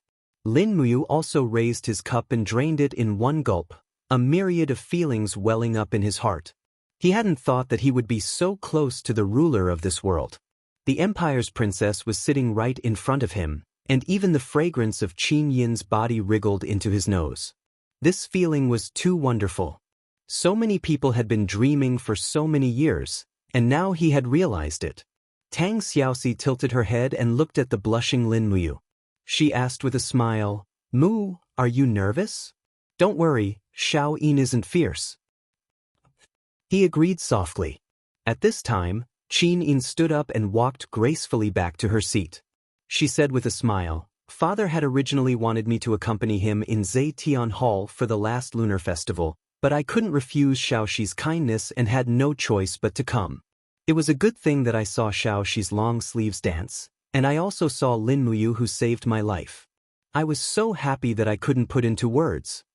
At this time, Chu Yao stood up and gave a courteous bow, saying, "Your Highness, today is a coincidence. This little girl, Chu Yao, would like to ask for justice for me and Ayu." Qin Yin was slightly surprised. "Sister Chu Yao, what is it?" Chu Yao recounted the tragedy that had happened in Silver Fir City. Qin Yin's eyes widened. She had lived in Zetian Hall since she was a child, so she had no idea that the outside world was so dangerous. At first, her beautiful face was filled with shock, but then it turned into anger. She slammed her fist on the table with a loud bang, and the god-binding chains appeared around her. How despicable! How can a bastard like Hua Tian be the city governor of Silver Fir City? Feng Jixing cupped his fists and said, "Your Highness, I have already sent someone to investigate this murder case in Silver Fir City. I believe that it won't be long before we gather enough evidence to prove you and Yao's innocence." Qin Yin nodded, and a smile finally appeared on her beautiful face. She promised, "Sister Chu Yao, don't worry. General Feng will definitely clear your names. Even if he can't, I will still be here." "Thank you, Your Highness." Chu Yao nodded with a smile. After 3 rounds of wine, Feng Jixing, Chu Huaying, and Qin Lei were all slightly tipsy. Even the 3 beauties, Qin Yin, Tang Xiaoxi, and Chu Yao, were blushing. They had entered a tipsy state. Feng Jixing cupped his fists and said with a smile, "Your Highness, I have something to say, but I don't know if I should say it." "Please say it, General Feng." Qin Yin's face was slightly red, and she looked at the grapes on the plate with a smile. Feng Jixing said, "Yu is currently a battle saint at level 59, and is about to break through to the heaven realm. He is one of the rare experts in Lanyan City. He is currently a sparring master in the Holy Palace. I would like to recommend you to join the Royal Army and become a member of the Royal Guard. What do you think, Your Highness? The Royal Guard? Qin Yin opened her mouth and wanted to say something, but stopped. After a few seconds, she said with a red face, General Feng, the Royal Army is appointed by my father. I rarely interfere with it. If that's the case, just pretend that I have never mentioned this. Feng Jixing laughed. Lin Muyu said, Is the Royal Guard better than the Holy Palace? Chu Huaying couldn't help but laugh. He looked at this silly boy and said, You? The core security of the entire Zetian Palace is handled by the Royal Guard. Moreover, the Royal Guard has the opportunity to be promoted to the white-robed Royal Guard and become the personal guard of the Emperor and Her Highness. This is a supreme honor. Currently, there are only 6 white-robed Royal Guards in the Empire. They are Chu Chu, Lei Hong, Du Hai, Qin Lei, Yao Yuan, and Feng Jixing. Every one of them is an indomitable character. It would be great if you could join the Royal Guard. Lin Muyu came to a sudden realization. So there were 2 white-robed Imperial Guards present here. Feng Jixing and Qin Lei's status could already stand side by side with Chu Chu and Lei Hong.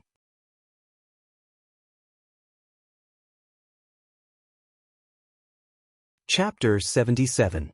Hey, it's so boring to just drink like this. Qin Lei suddenly stood up and cupped his fists. He smiled and said, Why don't we remove the table in the middle and use martial arts to make friends? Brother Feng, we haven't sparred in a long time, right? Sparring here? Feng Jixing was stunned. He smiled and said, I don't think that's a good idea. Today is the Lunar New Year's Eve festival. We have to be friendly. Qin Lei was impatient. We are all martial artists, what's there to be unfriendly about? Xiao Yin, don't you think so? The corner of Qin Yin's mouth curled up, revealing her dimples. She said, Since we're going to compete in martial arts, we can't make a big fuss. I have a suggestion. No one is allowed to summon their martial spirits. Once they do, they'll lose. Also, martial arts is too dangerous. Sword duel? Lin Muyu was stunned. Qin Yin smiled and nodded. Yes, we will only compete in swordsmanship. How about that? Feng Jixing said, That's good. Swordsmanship is the most important of the 6 martial arts. Let's compete in swordsmanship. It won't hurt our friendship. Hee, my swordsmanship is only third-rate. I hope that everyone will give in to me. Qin Lei, Feng Jixing, Chu Huaying, and the others were all high-ranking soldiers. Their main weapons were spears, sabers, and other long-handled weapons. However, everyone had a sword. This was a must. The attendants quickly removed the table in the middle, leaving an empty space. Feng Jixing leaped up, and with a keng, he pulled out the shiny long sword at his waist. With a light flick of his wrist, a sword flower appeared, and he said with a smile, Come, who wants to have a taste of this Feng's mediocre sword art? Chu Huaying laughed and walked over. He slowly pulled out his sword and cupped his fists. Brother Feng, let's have a taste. Feng Jixing took the initiative to attack. His long sword was surging with battle energy, and the blade of the sword swept out 3 times in a row. Chu Huaying's swordsmanship was more gentle, and he gently avoided Feng Jixing's attack. Then he counterattacked. Feng Jixing quickly blocked. The 2 of them passed by each other, and their swords had already collided 7 times. Fortunately, both of them had restrained their do qi. Otherwise, the sword qi alone would have turned this place into a mess. Chu Yao looked at the 2 of them fighting and clapped her hands with a smile. Big brother, you can do it. Feng Jixing's laughter could be heard. Your brother's swordsmanship is so clumsy, how can he cheer? Ding! Amidst the sound of the sword, Chu Huaying quickly retreated with his long sword. He slid back a few meters on the floor and hit the wall. There was a trace of shock on his face. He raised his head and smiled. Brother Feng, you fell into your trap again. Feng Jixing's swordsmanship had a soft edge to it, and it was this soft edge that had defeated Chu Huaying. It's my turn. Qin Lei was a martial arts fanatic. He took out his sword every 2 or 3 steps and launched a series of attacks. It was obvious that his swordsmanship cultivation was far above Feng Jixing's, and he was quite methodical. After 3 to 5 rounds, Feng Jixing was already in danger. He hurriedly jumped out of the arena, cupped his fists, and said, "Commander Qin is formidable. I have learned a lot." "Ah, you admit defeat just like that?" Qin Lei was stunned. He looked as if he hadn't fought enough.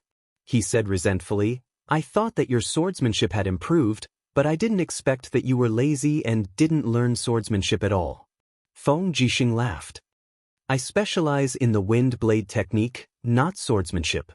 Qin Lei swept his gaze around, and his gaze descended onto Lin Muyu instead as he said with a smile, You carry a sword on your back. I presume that you're a sword user as well. Come. How about we exchange a few moves?" Lin Muyu was stunned. He had never thought that he would have to fight. He hurriedly shook his head and said, "There's no need. I'm just a sparring master from the Divine Palace, and my cultivation is in the Earth realm. How can I compete with you people in the Heaven realm? You." Qin Lei's eyes widened and he said, "Are you not giving me, Qin Lei, any face?" At the side, Tang Xiaoxi extended her hand and pushed Lin Muyu's arm. She smiled and said, "Mu is an expert. Brother Qin Lei, you have to be careful. If you lose, the entire Imperial army will lose face." Qin Lei's eyes widened. Lin Muyu had already been forced to do something beyond his ability. He could only stand up and step into the arena. He emphasized, "Don't use your martial soul, right? Yes, draw your sword."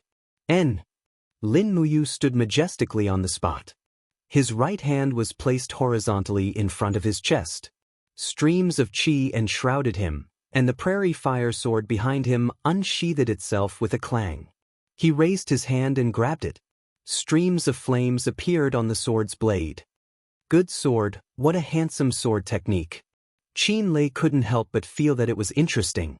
He had seen many experts in the imperial sword technique, but none of them had the imposing manner that Lin Muyu in front of him had. Even Qin Yin widened her beautiful eyes and looked at Lin Muyu. She completely didn't think that this shameful fellow who loved money as much as his life would actually have such an extraordinary imposing manner when drawing his sword. "I'm coming!" Qin Lei shouted and rushed out from the sword. Even with a light leap, the sword light was like a roulette spinning and chopping down 4 times in a row. Lin Muyu couldn't retreat. He held the sword hilt with both hands to block. He only felt that his arms were about to be shaken off. After the 4 consecutive shakes, he didn't even have time to react after he finished blocking. Qin Lei roared and raised his battle boots to kick out. "I have to block, or else I'll lose." In the time it took for a spark to fly off a flint, Lin Muyu raised his battle boots and met Qin Lei's kick with a peng. However, it was obvious that the opponent's do qi was stronger, causing him to continuously retreat a few steps. However, at the moment when he was forced to retreat, a lightning light flew out from his right hand with a pa-pa. The prairie fire sword had already left his hand and was in the air. Whoosh! The purplish-blue lightning light wrapped around the prairie fire sword and blasted straight towards Qin Lei. Lin Muyu didn't use his full strength and only used 50% of his strength. He was also afraid that he would injure Qin Lei. "What?" Qin Lei was stunned. He hurriedly raised his iron fist and condensed 3 layers of qi armor to block. Pang! The lightning light shot out in all directions. Qin Lei had underestimated Lin Muyu's strength and was continuously forced to continuously retreat a few steps. His face immediately flushed red. With a low shout, he concentrated a large amount of do qi into the blade of his sword and leaped up. From a high position, he gave another attack.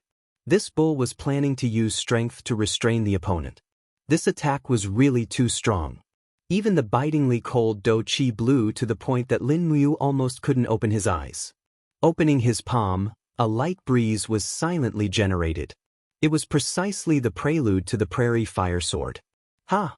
When Lin Muyu raised his palm, the prairie fire sword, as if it had a mind of its own, followed along and welcomed the attack, sweeping up a bitterly cold storm in a small area.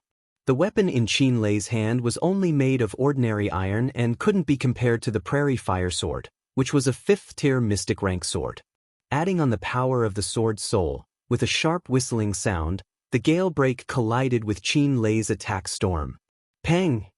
Another loud sound, the energy exploded. Qin Yin, Feng Jixing, Tang Xiaoxi, Chu Yao and the rest were all stunned. Qin Lei's face was full of shock. He had never thought that this little brat's prairie fire sword technique would be so strong. It wasn't like the weak and powerless attacks of those sword users he had met in the past. Lin Muyu's fighting spirit was even higher. He really wanted to see the power of the quadruple elemental sword technique, and Qin Lei, this level 72 Heavenly King stage powerhouse, was practically a rare touchstone. Wang! The blade whistled and spun. Lin Muyu's palms spread out horizontally. Raging flames sustained the prairie fire sword. However, this attack he didn't use the true dragon essence fire, only using ordinary fire. The long sword whistled, spiraling flames encircling it. Like a sharp arrow, it shot towards Qin Lei. Qin Lei was startled. He already felt that he couldn't block this attack. Ha! His battle boots stomped on the ground. In the midst of the shocking sound, golden chains rose in the surroundings. It was his God-binding chain's martial spirit. Brother Qin Lei. Qin Yin suddenly stood up. His eyes were full of anxiety. The God-binding chains was known as the first-grade martial spirit with the most destructive power in the world. This wasn't a joke. The slightest mistake could cause Qin Lei's opponent to lose his life. Lin Muyu had saved his life before. To let him die in front of him was something Qin Yin couldn't do. The flames exploded. The spiraling flames of the prairie fire sword collided with the God-binding chains. Qin Lei retreated a few steps. His qi and blood surged, and his fighting spirit surged. He didn't care about Qin Yin's scolding anymore. With a wave of his long sword, the God-binding chains encircled the long sword and struck towards Lin Muyu. Standing firmly on both feet, the overwhelming true qi surged. Lin Muyu summoned the dragon scale wall and the black tortoise shell at the fastest speed. At the same time, he used the prairie fire sword to control the prairie fire which bounced back. The true dragon essence fire quickly encircled the blade. Since the true dragon essence fire could easily injure people, then it should be safer to use it for defense? A loud sound, as if the entire 7th floor of the Tingling Rain building was about to be overturned. Lin Muyu knelt on one knee on the ground, panting heavily. The dragon scale wall and the black tortoise shell had already been shattered. The prairie fire was propped up on the floor. If it wasn't for the protection of the true dragon essence fire, perhaps she would have already been killed. Qin Lei held the long sword and stood there with a pale complexion. His God-binding chain's martial soul had actually been completely shattered at that moment. The damage to his martial soul would inevitably injure his body. He felt a sweetness in his throat and spat out a mouthful of blood. Raising his head to look at Lin Muyu, he grinned and said, What a beautiful sword art and defense. Ha, delightful. Delightful. Let's fight again. Lin Muyu didn't even raise her head. Instead, she raised her left hand and shook it. Big brother Qin Lei, I don't want to fight anymore. I admit defeat. The qi and blood in his body surged. He indeed didn't have the strength to fight anymore. Tang Xiaoxi shot forward and supported Lin Muyu. Are you all right? Chu Yao also came over and took Lin Muyu's pulse, saying with a smile, I'm fine. It's just that her martial soul suffered some damage. Qin Yin, on the other hand, looked at Qin Lei with a trace of reproach and said, Big brother Qin Lei, you're too rash. You actually used the 7th layer of the God-binding chains to hit you. If it wasn't for his deep cultivation, I'm afraid he would have already. Qin Lei's face was full of apology. I know I was wrong. Xiao Yin, don't be angry, it's fine. Sit down and heal your internal injuries. Feng Jixing raised his wine cup and said with a smile, where did your imperial sword technique come from? A mysterious old man, oh? Feng Jixing knew that he didn't want to talk about it, so he said with a smile, since you has such a good sword technique, It would be a pity if he didn't participate in the sword duel conference that's held once every 3 years. Sword duel conference? Yes, the sword duel conference that's held once every 3 years. The person who wins first place can become a member of the Imperial Guards and receive the honor of meeting His Majesty. As he spoke, Feng Jixing patted his chest and said with a smile, "I'm not talented, but I was the champion of the sword duel conference 3 years ago. I think I also had the title of Tiger of Tongtian Street back then." Tiger of Tongtian Street? Chu Huayin laughed and said, "It means that he carried a broken knife from the east side of Tongtian Street to the west side. He fought with a bunch of hooligans all day and was unbeatable. So, the world is unfair. This kind of person can actually become a commander of the Imperial Guards." Feng Jixing glared at him and said, "You're so ugly, don't talk." Chu Huayin was speechless.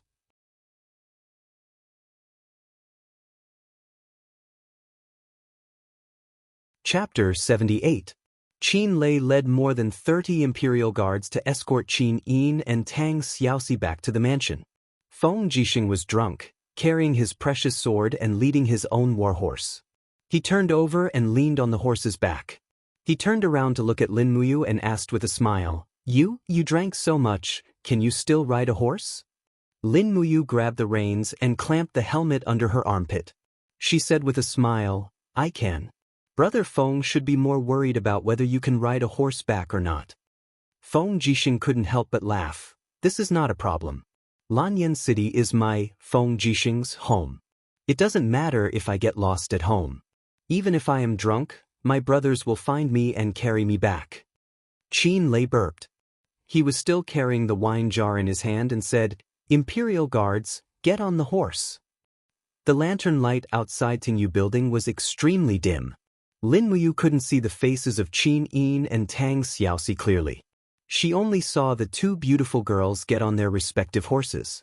She asked, "Your Highness, Xiaoxi, do you want me to send you back first and then I will go back to the Holy Temple?" Brother Qin Lei drank too much. Qin Yin smiled with her dimples under the dim starlight. You also drank too much. Go back and rest early. Don't worry, Lanyan City is the imperial capital. There are dozens of Imperial Guards with extraordinary strength behind me. No one can do anything to me. I will also protect Xiaoxi. You should go back to the Holy Temple early. It is very late. Be careful of the wolves in the dark." Lin Muyu knew that what Qin Yi knew was a person like Zhen Fong who couldn't wait to tear her into pieces. She spurred the horse and said with a smile, "Then we will meet again if fate allows it." Tang Xiaoxi's eyes were hazy from the alcohol. She smiled and said, "Goodbye, Mu." Qin Yin looked at Lin Muyu's receding figure and suddenly thought of something. She said loudly, "You, remember to participate in the sword duel tournament. If you can enter the finals, Father and I will attend your celebration feast." The night was cold, and she didn't know if he heard it. A royal guard held onto the reins of Qin Yin's mount and said, "Your Highness, shall we return to Zetian Palace?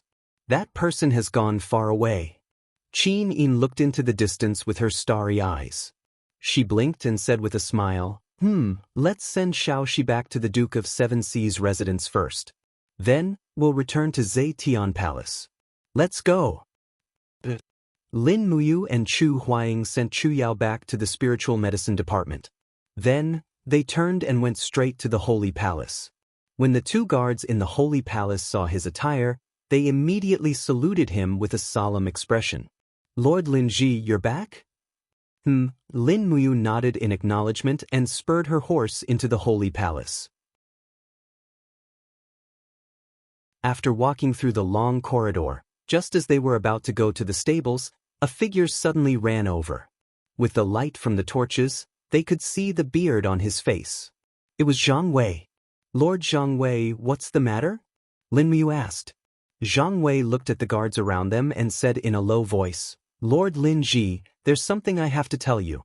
But, this isn't the place to talk. Come with me." Lin Muyu got off the horse and walked into the training hall with Zhang Wei.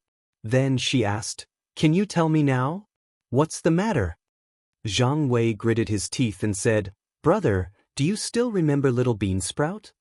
"Yes, of course I remember." Little Beansprout died tragically under Ouyang Qiu's sword. I'll remember it for the rest of my life. Little Beansprout's death was only exchanged for 500 Jin coins. However, the 500 Jin coins still didn't reach his parents. What? Lin Muyu's body trembled. She widened her eyes and looked at Zhang Wei. What exactly happened? Zhang Wei took a deep breath and said angrily, Little Beansprout's hometown is the Wuxia village, outside of Yanlan City. His parents are still alive, but this morning I was ordered to bring the Holy Palace Knights out to buy winter clothes. When I passed by Wuxia village, I saw that Little Beansprout's parents were killed by someone. The 500 Jin coins also disappeared without a trace. Damn it! Lin Muyu was furious. She was still tipsy and her face turned red. Could it be Zhen Fang and Ouyang Qiu's doing? Zhang Wei sighed. Most likely. The two of us have already offended the divine marquis residents. It's expected that Zhen Fang would kill Little Beansprout's parents to vent his anger. It's all my fault for being careless. Otherwise, the two of them could have escaped this calamity. No, it's my fault. Lin Muyu clenched her fists in pain. Zhang Wei looked at her deeply. Sir Lin Ji, Little Beansprout's parents shouldn't have been killed so unjustly, right? Even if we can't avenge Little Beansprout, we should at least avenge his parents. Lin Muyu nodded lightly. Who is the person in charge of this case? The Fire Sparrow Division. Zhang Wei said blandly. The Fire Sparrow Division is responsible for all murder cases in Lanyan City. However, the Fire Sparrow Division is part of the Ministry of Justice, and the Minister of Justice is a frequent visitor of the Divine Marquis residence. Once the Divine Marquis residence exerts pressure, the Fire Sparrow Division will not be able to find anything. Furthermore, I've already received news that the Fire Sparrow Division has confirmed that Little Beansprout's parents were killed by bandits. The 500 Jin coins were the cause of their deaths. As he spoke, Zhang Wei punched the wall heavily. They died from a sword piercing through their throats. Half of their throats were shattered by the sword qi. There are only a handful of people in Lanyan City who have such sword skills. If it wasn't Ouyang Qiu, who else could it be? Lin Muyu nodded. I understand. Let's go see Deacon Lei Hong. Okay. The two of them led their horses straight to Lei Hong's residence. After knocking on the door a few times, Lei Hong floated out with a faint smile. You, Zhang Wei, you, Sai, you shouldn't meddle in things that you shouldn't. There are so many injustices in this world, can you handle them all? Clearly, Raham was very clear about Little Beansprout's matter. He knew the ins and outs of this matter better than anyone else. Lin Muyu cupped her fists and said, Grandpa Lei Hong, the temple is the temple of the Empire's martial artists. If even the temple can tolerate those madmen who kill the innocent, then what is the temple? Can it still be considered the martial spirit of the Empire's cultivators? Aren't we cultivating martial arts to defend the Empire and fight for the weak? Lei Hong was taken aback. These words, no one dares to say to me like this. Lin Muyu's eyes were filled with pride. Grandpa Lei Hong, you are the deacon of the Divine Temple. You have to shoulder this burden even if you don't want to. Otherwise, you are not fit to be the deacon. Lei Hong's eyes widened. After a while, he shook his head helplessly. You stinking brat, I really don't know what to do with you. How could that old fellow Chu Chu accept such a stubborn disciple like you?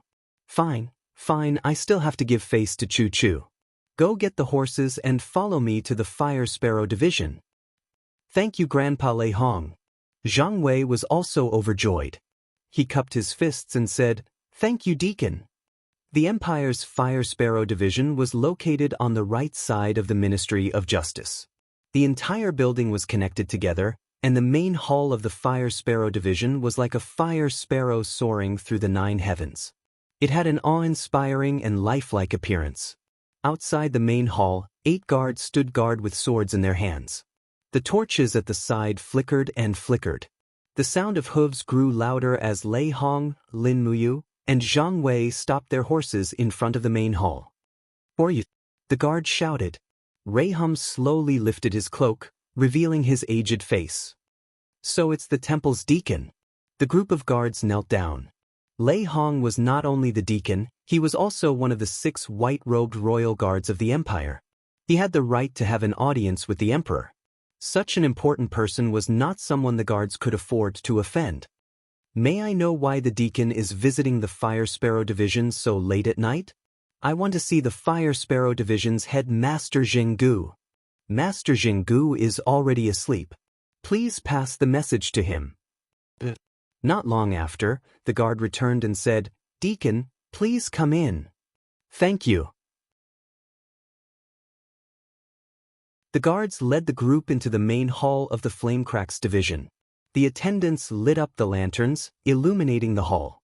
A man dressed in the uniform of a civil official flew up to greet them, knelt on the ground and said, "Subordinate Zhenggu greets Deacon Lei Hong." Lei Hong helped him up and smiled. "Master Zhenggu, there is no need to be so courteous. Get up, get up. May I know why the deacon is here? Why don't you tell him?" Lin Muyu cupped her fists and told him about the tragic death of Little Beansprout's parents. After listening, Zhenggu's expression did not look too good. This case has already been closed. If you want to reopen it now, I'm afraid it will be a little abrupt. Lei Hong said lightly, "Master Zhenggu, the Fire Sparrow Division is in charge of the Empire's criminal law. As the head of the Fire Sparrow Division, you can't just sit back and do nothing when you know someone has died unjustly, right?" Zhenggu took a deep breath. "This matter is of great importance. I'm afraid," Lei Hong waved his hand, "you don't have to say any more. Write a document now, and hand over the authority to investigate this case to Lin Ji and Zhang Wei. This matter implicates our temple's people, and we need to clean them up. I have no choice but to interfere."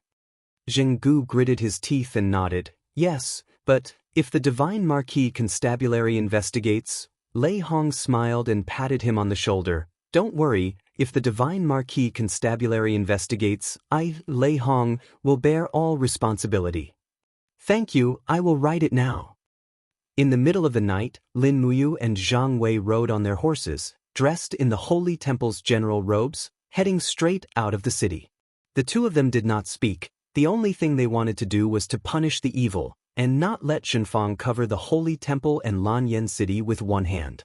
Lei Hong looked at their backs from afar. He had gone all out to support them this time. As the deacon of the Holy Temple, he had kept a low profile for so many years, but now he had actually done something so out of line. Even Lei Hong was a little surprised, but he was still in a good mood. In Lin Muyu, he could faintly see a version of himself that was neither humble nor submissive, but after the baptism of time, his sharpness had been worn down, and now that he saw Lin Muyu, he could not help but think of himself in the past.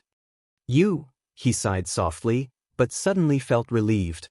He felt that this child was like a ray of light that had illuminated the darkness of the empire for thousands of years.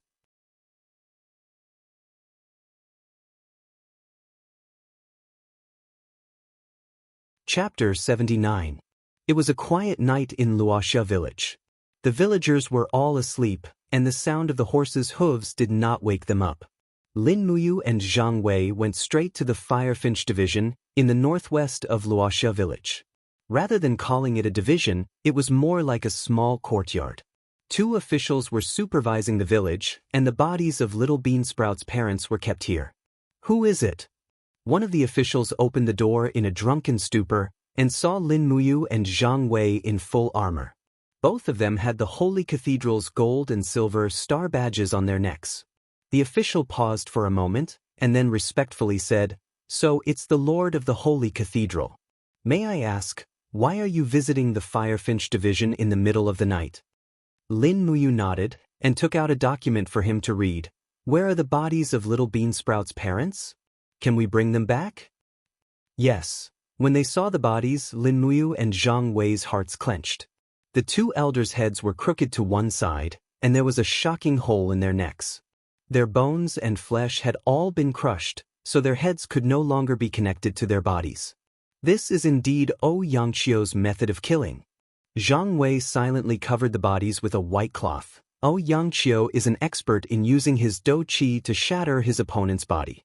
This is the same as Little Beansprout's death. "We have the material evidence. We're just missing a witness. Lin Muyu said lightly, we need to find a witness to prove that Xianxia killed the two elders, otherwise we won't be able to convict him. Let's wait until tomorrow morning and go through the villagers one by one? The next morning, they went through the villagers one by one, and finally found a mute girl. She was acting crazily, and when she saw Lin Muyu and Xianxia, she screamed as if she had seen a ghost. Lin Muyu hurried forward and pressed her shoulder, saying, Miss, don't be afraid, we're not bad people, don't be afraid. The mute lady stared at the golden star of the temple on Lin Muyu's neck, and shook her head in horror, screaming out loud. The fire sparrow officer said, Sir, this little girl is a deaf and mute lunatic, you won't be able to get anything out of her. Really? Lin Muyu smiled coldly. He saw the mute lady take out a gold star badge from her bosom. In front of the gold star was the shape of a sword. That was the badge of a gold star sparring master from the holy sanctum. Zhang Wei snatched it over and asked, Miss, is this left behind by the murderer? The little girl nodded. She was too afraid to look up at Lin Muyu and Zhang Wei. It really is Xianxia.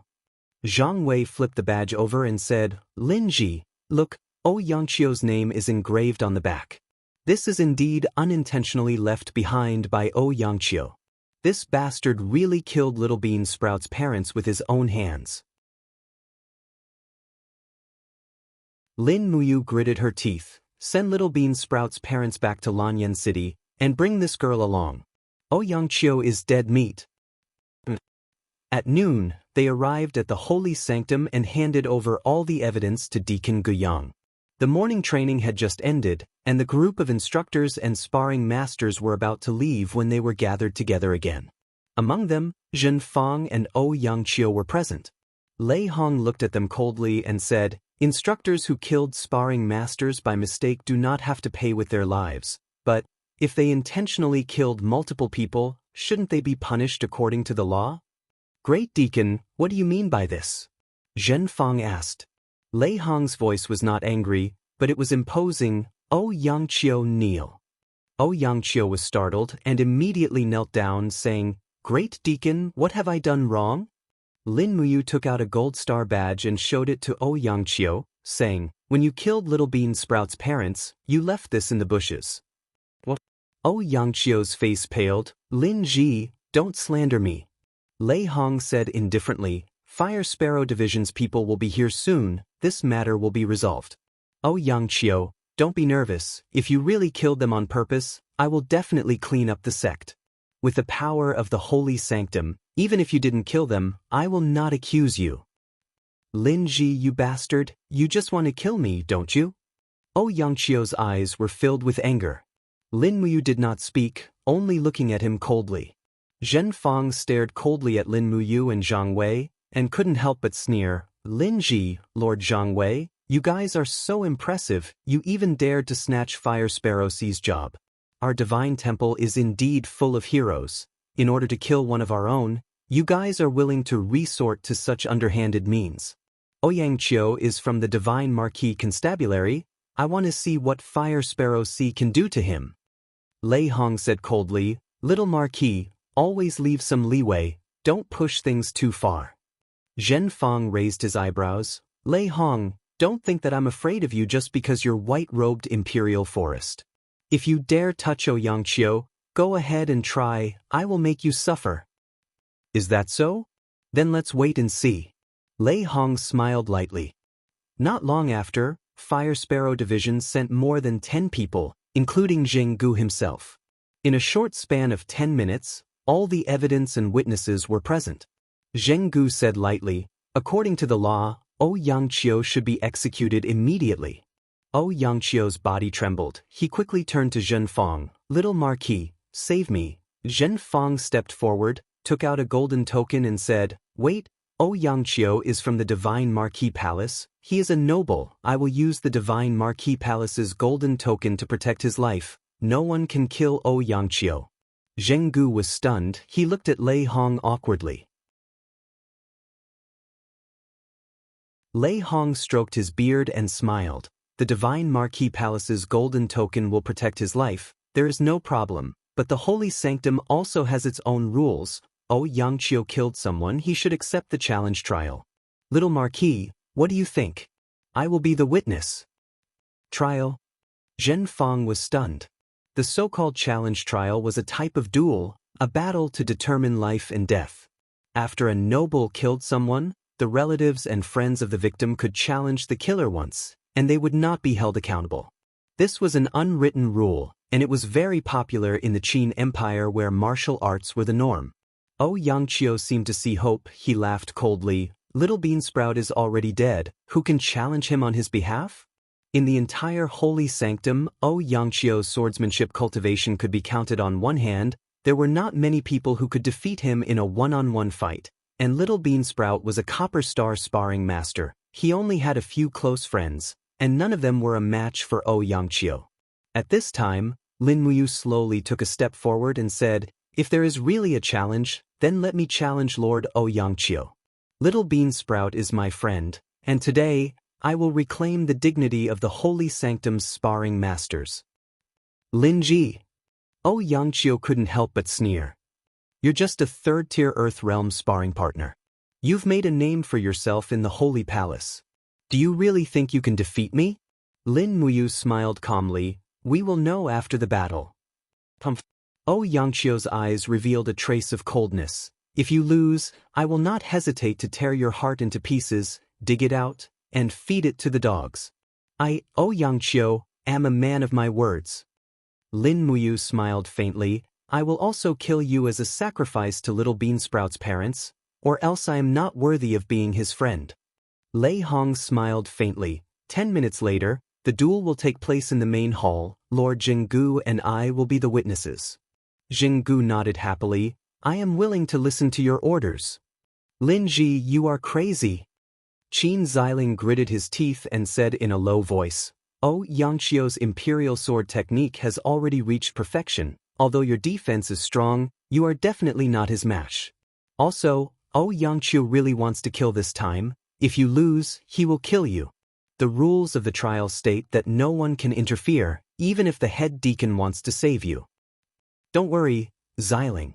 Lin Muyu patted his shoulder, smiled and said, "If I am not confident, I will not challenge him." "Yes, I hope you can avenge Little Beansprout."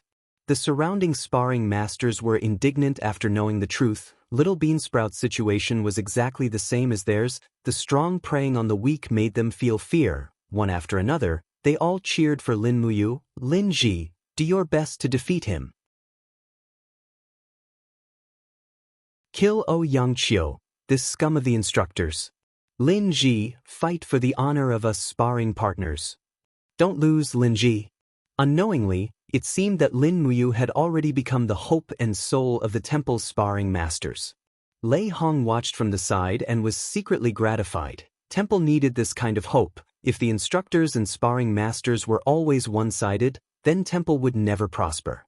Xianxia was already preparing. He used the scarlet mantis to sharpen the edge of the sword. The scarlet mantis was a type of hard stone. It was also the best whetstone in the empire. When he was sharpening the sword, his voice also seemed to be a kind of contempt and provocation to his opponent. Fortunately, Lin Muyu's willpower was stronger than his. She did not care at all. "The trial, prepare to begin." Deacon Guyang shouted loudly. Xianxia jumped and stood in the center of the hall, his battle boots stomping on the stone floor. Immediately a wave of battle energy appeared. His martial soul also wrapped around his shoulders. The corner of his mouth curled up in a disdainful smile. "Lin Ji, you are courting death." Lin Muyu walked step by step to the center of the hall. About 10 meters away from him, he lightly shouted. A wave of air surged around his body. This time, he did not summon the black tortoise shell or the dragon scale wall. Lin Ji gave up on defense. Is he crazy? One of the instructors said in shock. Zhang Wei frowned. Courting death. Xianxia let out a roar. His entire body was covered with battle energy. He opened his palms and used his qi to control the sword, charging toward Lin Muyu. Before he even got close to her, he had already condensed the energy of dozens of blades made of battle energy and attacked. Lin Muyu saw the opportunity. She raised her left palm, and the wind element that she had been accumulating for a long time burst out. This was the energy of the wind sword, the wind sword. Even though this energy was not enough to destroy Xianxia's attack, it could greatly delay the time of his attack. She opened her right palm, and purple lightnings suddenly flickered. The burning prairie sword was unsheathed by itself, and under the guidance of the lightning, it shot toward Xianxia at lightning speed. The speed was so fast that it left everyone in the hall dumbfounded. No one had ever seen an attack with such speed and momentum. Wild thunder wave. Lightning circled around the burning prairie sword, carrying with it an unstoppable force. This was the attack that Lin Muyu had given up on defense, and she had converted all of her strength into an attack. The burning prairie sword directly pierced through Xianxia's chi armor, and in the next moment, lightning began to wreak havoc. Clang! Xianxia raised his sword in an attempt to block, but his sword was instantly shattered by the sharp burning prairie sword. Immediately after, the burning prairie sword pierced through his heart and heavily nailed into the pillar behind him. Xianxia stood there in disbelief. He lowered his head to look at the armor in front of his chest and saw that the armor in front of his chest had been pierced through, and his heart was almost burnt to a crisp. In an instant, his mind had already gone blank.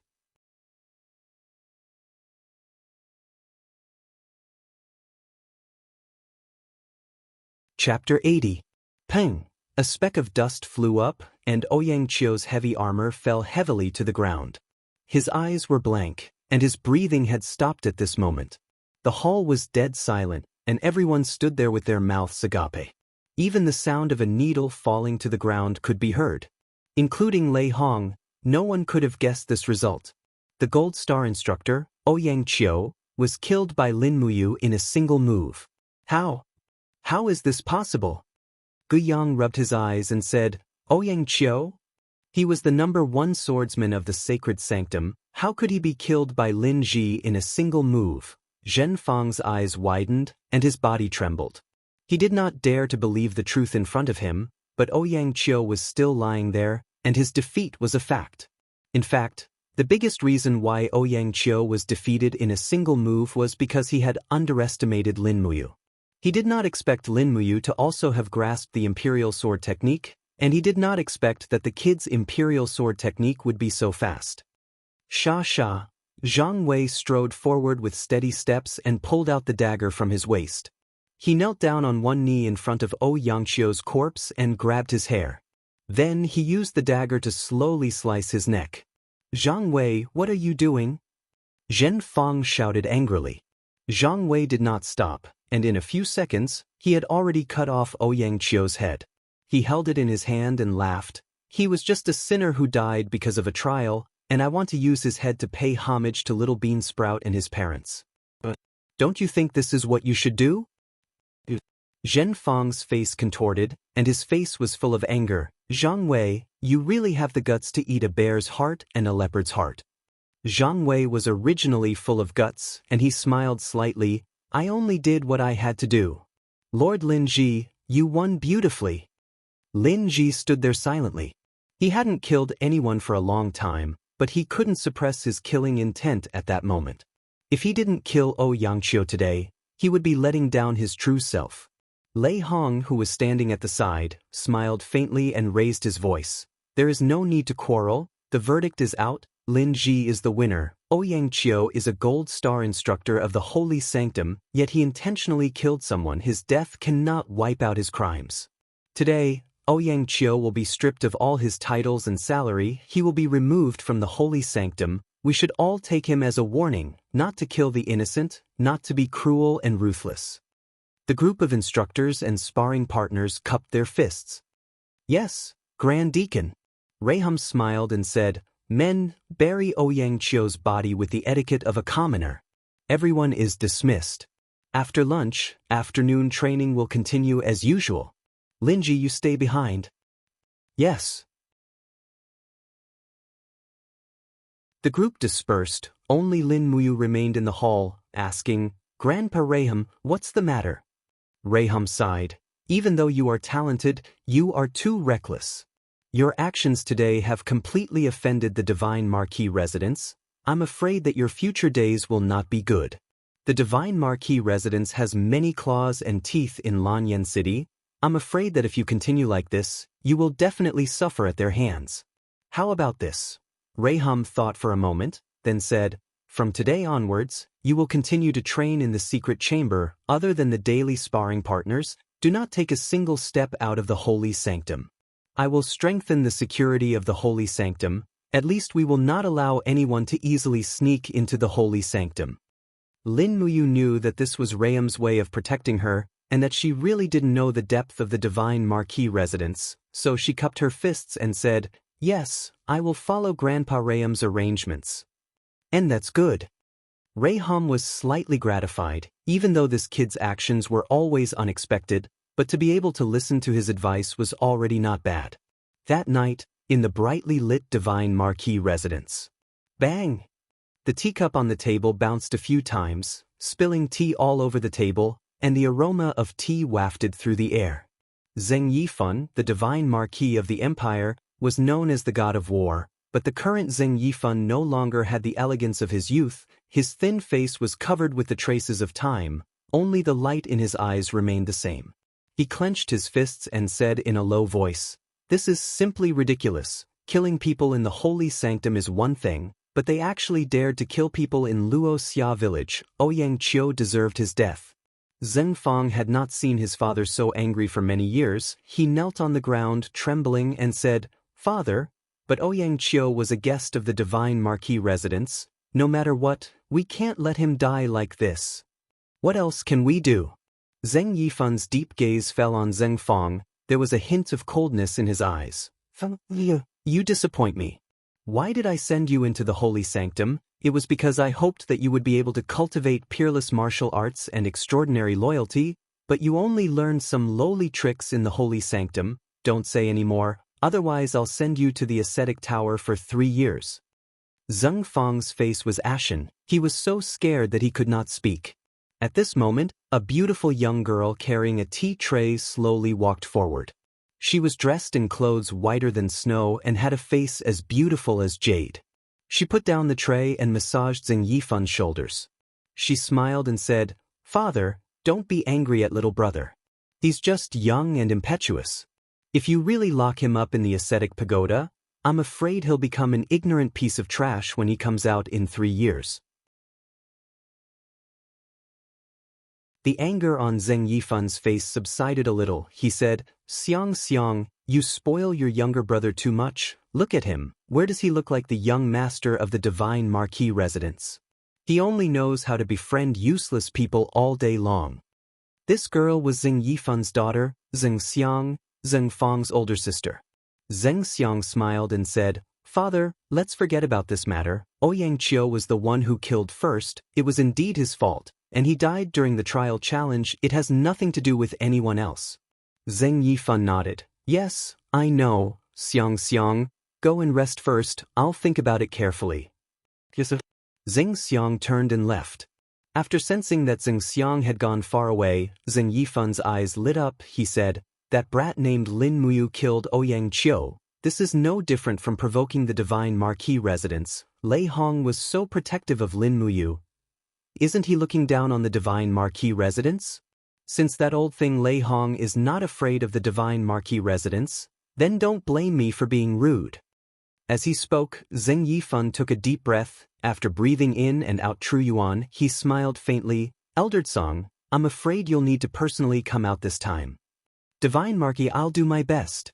An ethereal voice came from the sky. Zheng Fang hurriedly looked up and smiled in surprise. Grandpa Tsang is in the capital? Aren't you going to welcome him? Zheng Yifan smiled. Zheng Fang hurriedly turned around to open the door, only to see a sage-like old man under the moonlight, holding an iron staff in his hand, the corners of his mouth curled up with a doting smile. You've grown up so much. Grandpa Tsang, why are you here in Lanyan City? Didn't I want to see you in Xianxia?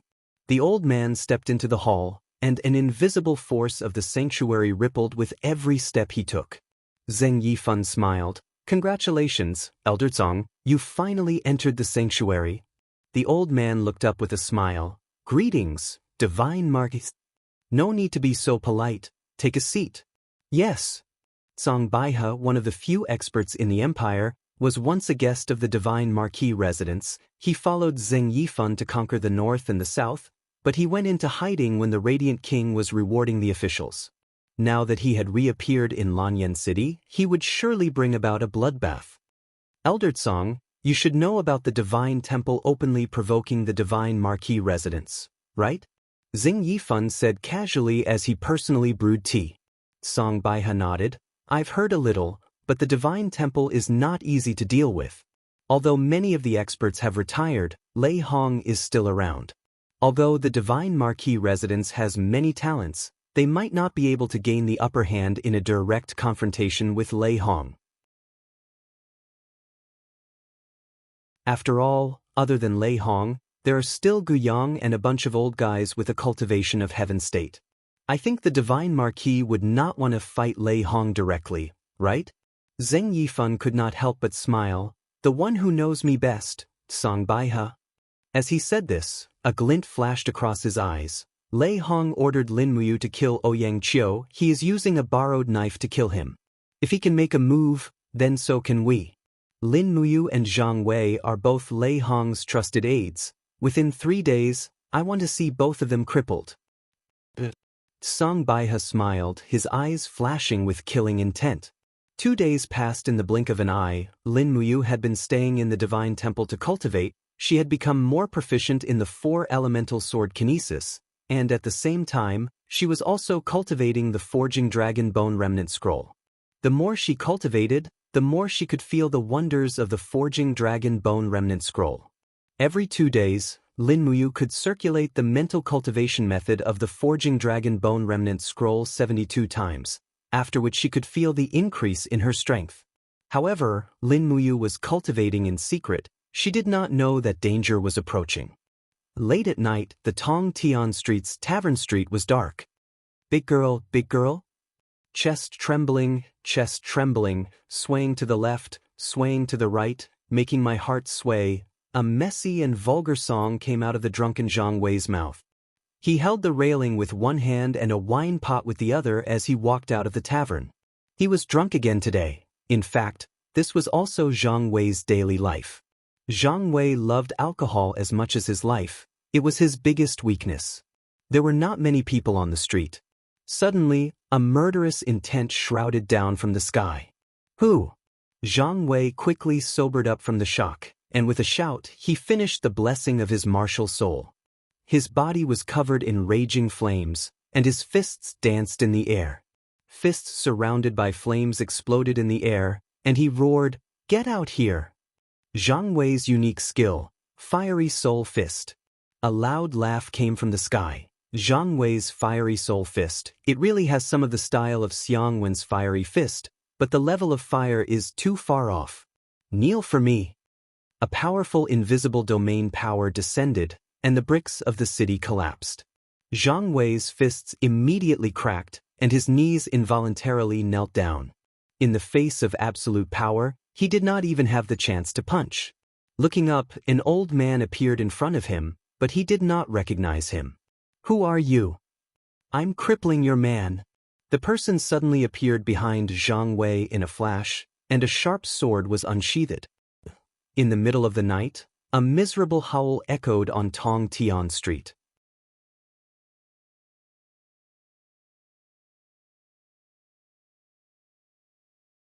Chapter 81. Lord Lin Ji, wake up. A servant's voice came from outside the room. Lin Muyu woke up from his sleep, his aura swirling around him as he asked, "What's wrong?" "Something has happened to Lord Zhang Wei." "Ah." After a shudder, Lin Muyu was no longer sleepy. He grabbed his clothes and rushed out of the room. Not far away, a cluster of torches flickered in the direction of the training hall. When he got closer, he saw Zhang Wei's bloodied body lying on a long stone at the side of the training hall. Lei Hong, Guyang, and the other deacons of the Holy Temple were already there. What happened to Zhang Wei? Lin Muyu rushed forward and shook Zhang Wei's arm. He didn't move and checked if he was still breathing. He couldn't help but look up. "What happened, Grandpa Lei Hong?" Lei Hong's face was ashen as he said, Zhang Wei was attacked on Tongtian Street. You, look at the wound on Zhang Wei's back and you'll know. Two Iron Star instructors walked forward and lifted Zhang Wei's body, only to see that both sides of his spine had been completely minced by the sword qi. It was a bloody mess. Lin Muyu couldn't bear to look at it and turned his head. Who could be so cruel? Gu Yang said with a trembling voice. You, the most cruel thing is not to kill, but to turn people into cripples. The dragon tendons on both sides of Zhang Wei's spine have been destroyed. Dragon tendons? He was stunned. Lei Hong said coldly, the dragon tendons are the two sides of the spine to exert force, just like the string of a longbow. Once the dragon tendons are destroyed, the cultivator's qi and qi will not be able to circulate throughout the body. This person didn't kill Zhang Wei, but turned him into a cripple who can no longer practice martial arts. What? Lin Muyu's eyes widened. Who is it? What do you think? Reiham said calmly, no matter what, Zhang Wei is an expert who is about to step into the heavenly realm. The person who can subdue Zhang Wei with one move is probably at least in the Saint Domain. After the Winter Ridge Rebellion hundreds of years ago, there were only a handful of Saint Domain experts in the Empire. I can more or less guess who it is. Gu Yang said from the side. For now, the most important thing to do is to think of a way to save Zhang Wei. He is our Silver Star instructor and is about to be promoted to Gold Star instructor. Once he becomes a cripple, his life will be over. Call the people from the spiritual medicine department over immediately. Not long after, a group of white-robed medical officers from the spirit medicine department entered the temple. They quickly stopped the bleeding and treated Zhang Xian's injuries. However, their progress did not seem to be very smooth.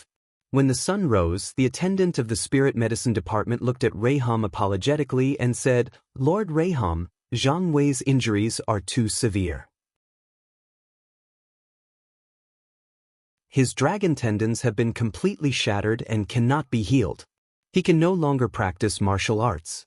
Reiham had already guessed that this would be the result. He sighed and smiled. Thank you all. It wasn't easy to save his life. The attendant of the spirit medicine department bowed and left.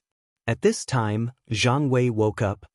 He lay motionless on the bed, but his fierce eyes were fixed on Reiham. Chief attendant, Zhang Wei. Reiham's body trembled. It's okay. You will be healed. Zhang Wei was surprisingly calm, but there was a trace of despair in his eyes. Chief attendant, you don't have to comfort me. I know I'm crippled. My dragon tendons have been severed. Even the gods can't save me. As he spoke, Zhang Wei looked at Lin Muyu and smiled. Lin Muyu walked forward and held onto the bed. Don't talk. Rest well. Zhang Wei smiled. I just want to remind you that there are two people who have offended the divine marquis residents. One is me, and I have already been avenged. The other is you. Lin Ji, don't underestimate your enemy. The person who ambushed me is very strong.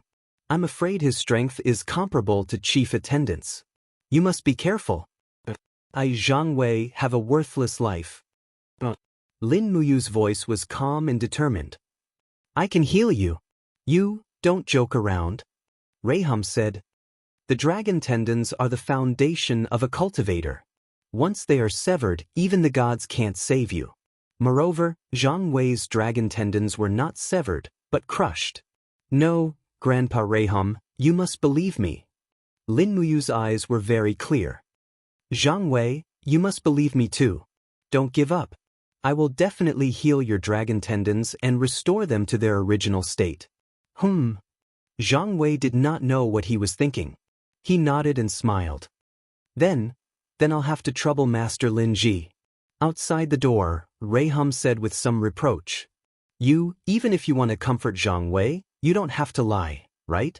No, I'm serious. Reiham turned around, his eyes filled with suspicion. How can you heal Zhang Wei's injuries?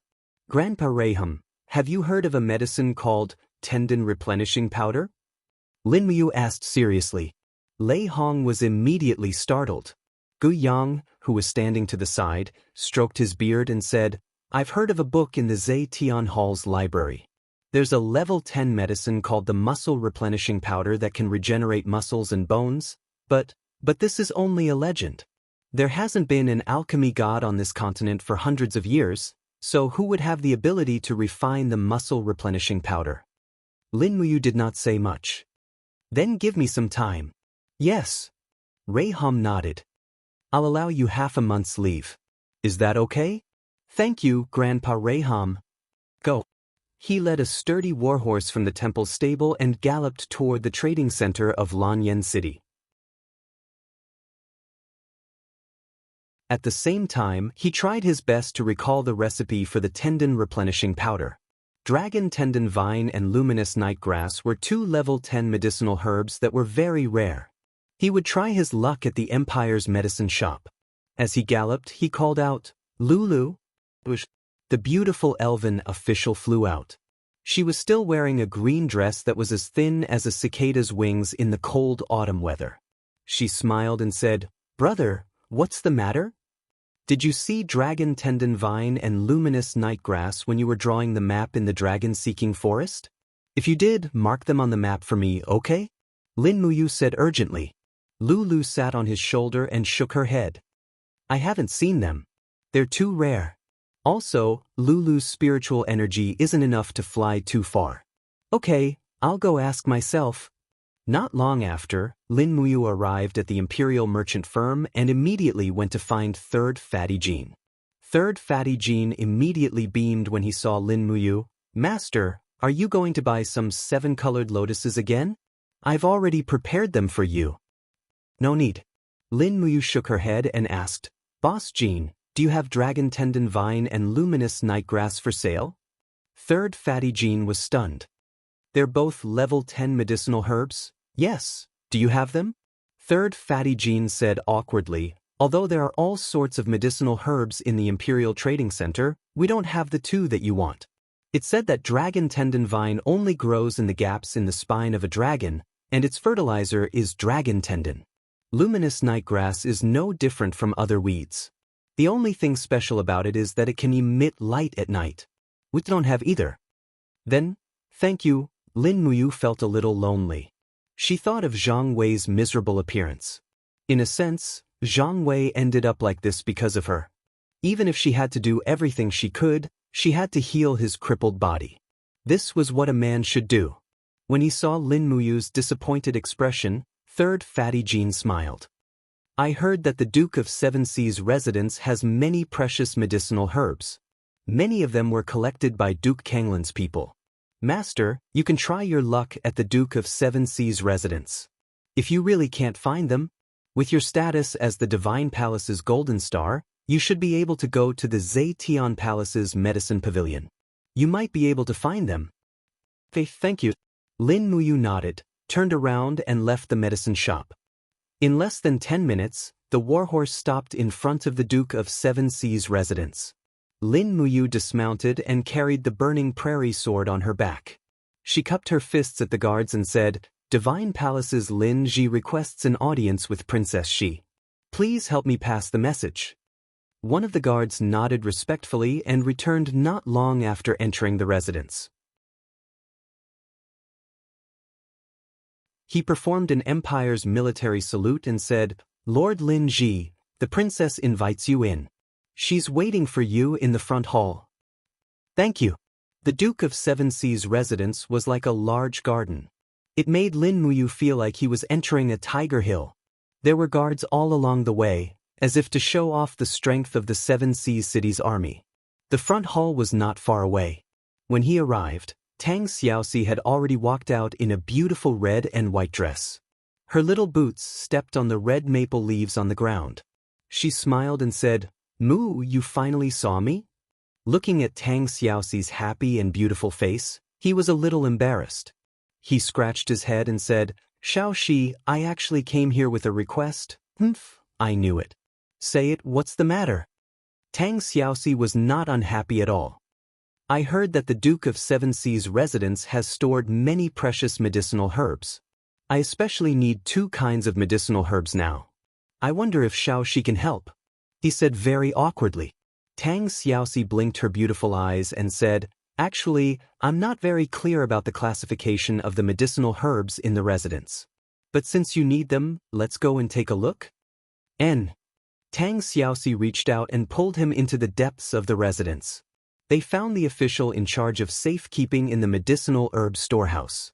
In the end, after looking through the records for a long time, they couldn't find the 2 medicinal herbs. Lin Muyu felt a little disappointed and her brows furrowed. Do you need these 2 medicinal herbs urgently? Tang Xiaoxi asked with concern. To save my life. Lin Muyu murmured. The medicinal essence of the dragon tendon vine and luminous nightgrass, as well as the blood of the needlepoint bird, can be refined into a level 10 medicine called tendon replenishment powder. The greatest effect of tendon replenishment powder is to regenerate the muscles and bones. It has the effect of almost bringing the dead back to life. Tang Xiaoxi's eyes widened. You're doing this to save Zhang Wei, aren't you? Lin Muyu did not deny it. She looked deeply at Tang Xiaoxi and said, Zhang Wei is my friend. He was killed because he went with me to investigate the case of Little Beansprout's parents. Now that Zhang Wei's tendons have been crushed by a mysterious expert, I have no reason to stand by and do nothing. Tang Xiaoxi clasped her hands in front of her and suddenly smiled. Although we can find the dragon tendon vine and luminous nightgrass in the Duke of Seven Seas residence, but we still have a place to try our luck. Who knows, there might be some. What place?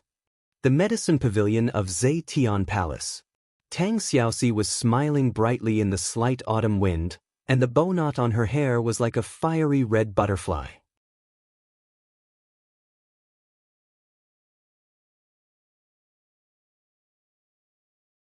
Chapter 82. When it was close to noon, 2 warhorses stopped outside the palace gates of Zetian Palace. Tang Xiaoxi dismounted and walked forward with Lin Muyu. A group of imperial guards also came forward to greet them. Princess Shi. An imperial guard respectfully greeted. Tang Xiaoxi said, Please help me pass a message to Her Highness Yin. Tell her that Tang Xiaoxi requests an audience with her. The imperial guard quickly mounted his horse and rode for a full 10 minutes before returning. He cupped his fists together and said, Her Highness Yin is practicing archery in Phoenix Perching Palace. Let me bring Princess Shi and Lin Ji there. Many thanks. They quickly mounted their horses and galloped all the way to the imperial palace. This was Lin Muyu's first time entering Zetian Palace, and it was an indescribable novelty to her. Inside Zetian Palace, the white jade floor shimmered with a luster. In the distance, there were palaces shrouded in mist. Floating windows carved from blue tiles shone with the luster of crystal and jade. Every 10 steps, there was a sentry post of the Imperial Guard. Not only was this place as rich as a mountain of gold and a sea of jade, but the security here was also extraordinarily tight. After passing through palace after palace, they finally arrived at Phoenix Perching Palace. This was Qin Yin's residence. The continuous palace terrace left Lin Muyu speechless. It was too luxurious.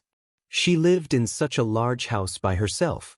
She originally thought that living in a villa in the real world was already considered luxurious, but compared to Qin Yin's residence, it was simply simple and unadorned. Outside of Phoenix Perching Palace was a martial arts practice field. Amidst the clattering of horse hooves, eldest Princess Qin Yin rode a fine horse in a golden cloak. She held a very exquisite bow in her hand, and the golden power of the god-binding chains surrounded her. She let go of the reins in her left hand and drew the bow with both hands, aiming at a target in the distance. Put! With a soft sound, the arrow hit the bullseye. Immediately, the maid at the side smiled and said, "Your Highness, good archery." But at this moment, Qin Yin turned her eyes to another place. She jumped off the horse and ran straight to Tang Xiaoxi and Lin Muyu, letting her gold-rimmed boots step on the gravel ground. "Xiao Shi, you're finally here." Tang Xiaoxi held the reins and said with a smile, "Xiao Yin Mu and I are here for some business. Take us to the medicine pavilion. Mu is in urgent need of 2 level 10 herbs. You must help him." Qin Yin was startled. Her gaze landed on Lin Muyu. She smiled and said, "Since that's the case, let's go to the hidden medicine pavilion. I know the manager there, so you can freely enter and exit. Yes, yes. When the three of them arrived at the hidden medicine pavilion, they could indeed freely enter and exit. After all, Qin Yin's beautiful face was already a pass.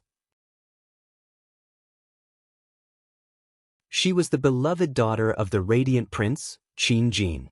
She had awakened the god-binding lock martial soul at a young age, establishing her position as the successor of the empire. Even Qin Jin and the previous emperor had not awakened the god-binding lock, but among the younger generation of the Qin clan, Qin Yin and Qin Lei had already awakened the god-binding lock. They were known as a generation full of hope.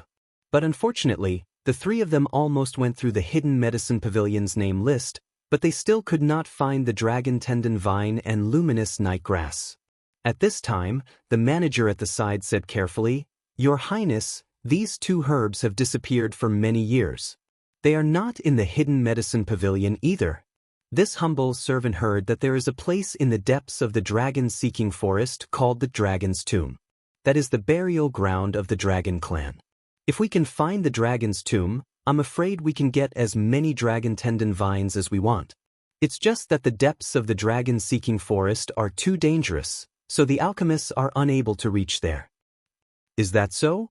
Qin Yin blinked her eyes that were as deep as the starry sky. She smiled and said, "Then why not?" Lin Muyu suddenly had a bad feeling. In the end, Tang Xiaoxi immediately responded with a smile, "Why don't we take the opportunity to go to the dragon-seeking forest?" At the side, the commander of the Imperial Guards, Feng Jixing, retorted sternly, "Nonsense. Even I don't know where the dragon's tomb is. Moreover, you should know very well how dangerous the dragon-seeking forest is. One of you is the heir of the Qin clan, and the other is the princess of the Seven Seas Tang sect. Your identities are so special. Stop fooling around. You must not go to the dragon-seeking forest." As he said that, Feng Jixing glared at the manager of the hidden medicine pavilion and said, "I will not report the matter of you encouraging His Highness to go to the dragon-seeking forest for now. If it happens again, your head will definitely be removed." The manager hurriedly knelt and begged for mercy, "Lord Commander, please spare my life. I didn't do it on purpose. Don't kneel before me. I'm so young I can't take it. Hurry up and get up. Otherwise, my saber will drink blood, yes." At the side, Lin Muyu smiled and said, "Big brother Feng, don't scare me like that." Feng Jixing could not help but laugh. "I was pretending to be so serious, but you still managed to see through me." At this moment, Qin Yin had already turned around and left the hidden medicine pavilion with Tang Xiaoxi. As she mounted her horse, Feng Jixing hurriedly chased after her and asked loudly, "Your Highness, what are you going to do?" "Greetings, Father. I've already reached the level 59 bottleneck. I'm going to the dragon-seeking forest to train and break through." Feng Jixing complained incessantly. He had really poked a hornet's nest this time. This capricious princess of the empire was going to the dragon-seeking forest again. Nothing good ever came out of it, and this time would most likely not be an exception. The Zetian Palace was resplendent and magnificent. It was close to noon, and the emperor, Qin Jin, was holding a banquet for his officials. The Minister of War, the Ministry of Justice, as well as the commanders of the various armies that lived in the imperial capital were all present. Qin Jin held a jade cup in his hand and said with a smile, "Come, come, come. My subjects, let's have a toast together." Everyone held their cups with both hands and treated it like a precious treasure. If anyone were to spill the wine bestowed by the emperor, it was possible that their heads would roll on the ground. At this moment, the eunuch outside announced loudly, "Her Highness Qin Yin has arrived. Commander Feng Jixing has arrived. Princess Tang Xiaoxi has arrived. And that brat, who are you? You're not allowed to enter. Imperial Guards, take him down. Imperial Guards, stand down. This is my friend." Qin Yin's voice rang out. Qin Jin couldn't help but put down his cup, a helpless expression on his face. He loved and hated this daughter of his.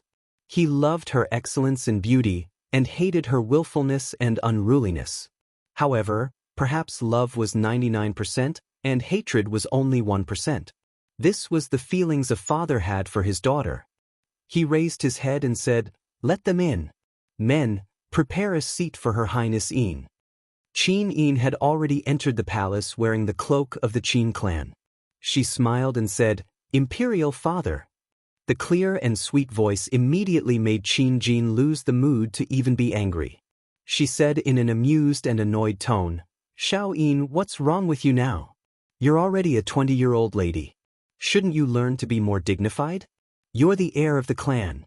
Feng Jixing, tell me, what is she trying to do?"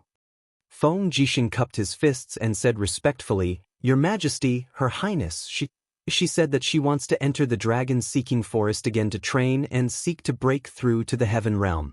This general thinks that this is inappropriate. The dragon-seeking forest is too dangerous." Qin Yin glanced at Feng Jixing, the general meaning of her gaze saying that he still had some conscience and didn't mention the matter of the dragon tomb. Otherwise, Imperial Father definitely wouldn't allow it. "Oh, you're going to the dragon-seeking forest again?" Qin Jin couldn't help but smile.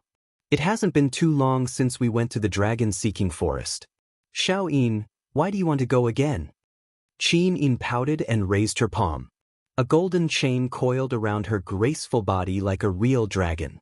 She walked forward step by step and said with a smile, "Imperial Father, look, your daughter's god-binding chains has already been cultivated to the limit of the 5th level. If I don't experience a battle to break through, I'm afraid I'll become a piece of trash." "Nonsense, how can the god-binding chains be trash?" Qin Jin's tone was a bit stricter, but when he saw Qin Yin's red eyes and aggrieved expression, his heart immediately softened. He said, "Go then, but you can only go within the boundaries of the clan's hunting grounds." "How can that be?" Qin Yin raised her face to look at her father on the throne. "The spirit beasts in the hunting grounds are too weak. Even if I kill them, they won't help me break through. Imperial Father, just allow me to enter the depths of the dragon-seeking forest to cultivate?" "You," Qin Jin sighed helplessly and asked, "My subjects, Her Highness wants to enter the dragon-seeking forest to cultivate. Who do you think is the most suitable person to send to protect her?" The minister stood up and said, "Your Majesty, Lord Qin Lei, the son of King Yuning and the commander of the Imperial Army, is quite strong. Moreover, he grew up with Her Highness and can be considered to be childhood sweethearts. It is most suitable for him to lead an elite troop to escort Her Highness to cultivate." Qin Ji nodded. Do you have any other suggestions?" Another minister stood up and said, "Your Majesty, this humble subject suggests that the commander of the Imperial Army, Feng Jixing, also lead 1,000 elite cavalry from the Imperial Army to go with her. After all, Her Highness is the crown prince and the heir of the clan. Her safety must be guaranteed. It is a pity that only the 2 of the 6 white-robed Imperial Guards can be dispatched at any time. Lei Hong is in charge of the Divine Hall and can't split himself up. Chu Chu, on the other hand, has nothing better to do.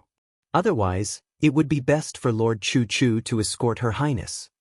Qin Jin smiled slightly. "Then it is decided. Commander Feng Jixing, you will lead 2,000 elite cavalry from the Imperial Army to escort the princess to the dragon-seeking forest. Qin Lei, you will lead 100 Imperial Guards to protect Her Highness at all times. Do you all understand?" Feng Jixing and Qin Lei knelt on one knee and cupped their fists. "As you command." In the afternoon, the people outside the Zetian Palace were shouting and the horses neighing.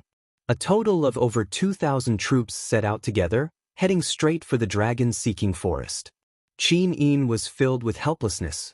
She had originally thought that she could train in the dragon-seeking forest with Tang Xiaoxi and Lin Muyu. She had never thought that it would soon become an attack by the entire army. However, she could not do anything about it. After all, as the heir of the clan, this might be the price to pay for being above the masses. Qin Lei and Feng Jixing wore the armor of the white-robed Imperial Guards and looked very spirited. They guarded Qin Yin on her left and right, while Tang Xiaoxi spurred her horse and walked side by side with Lin Muyu.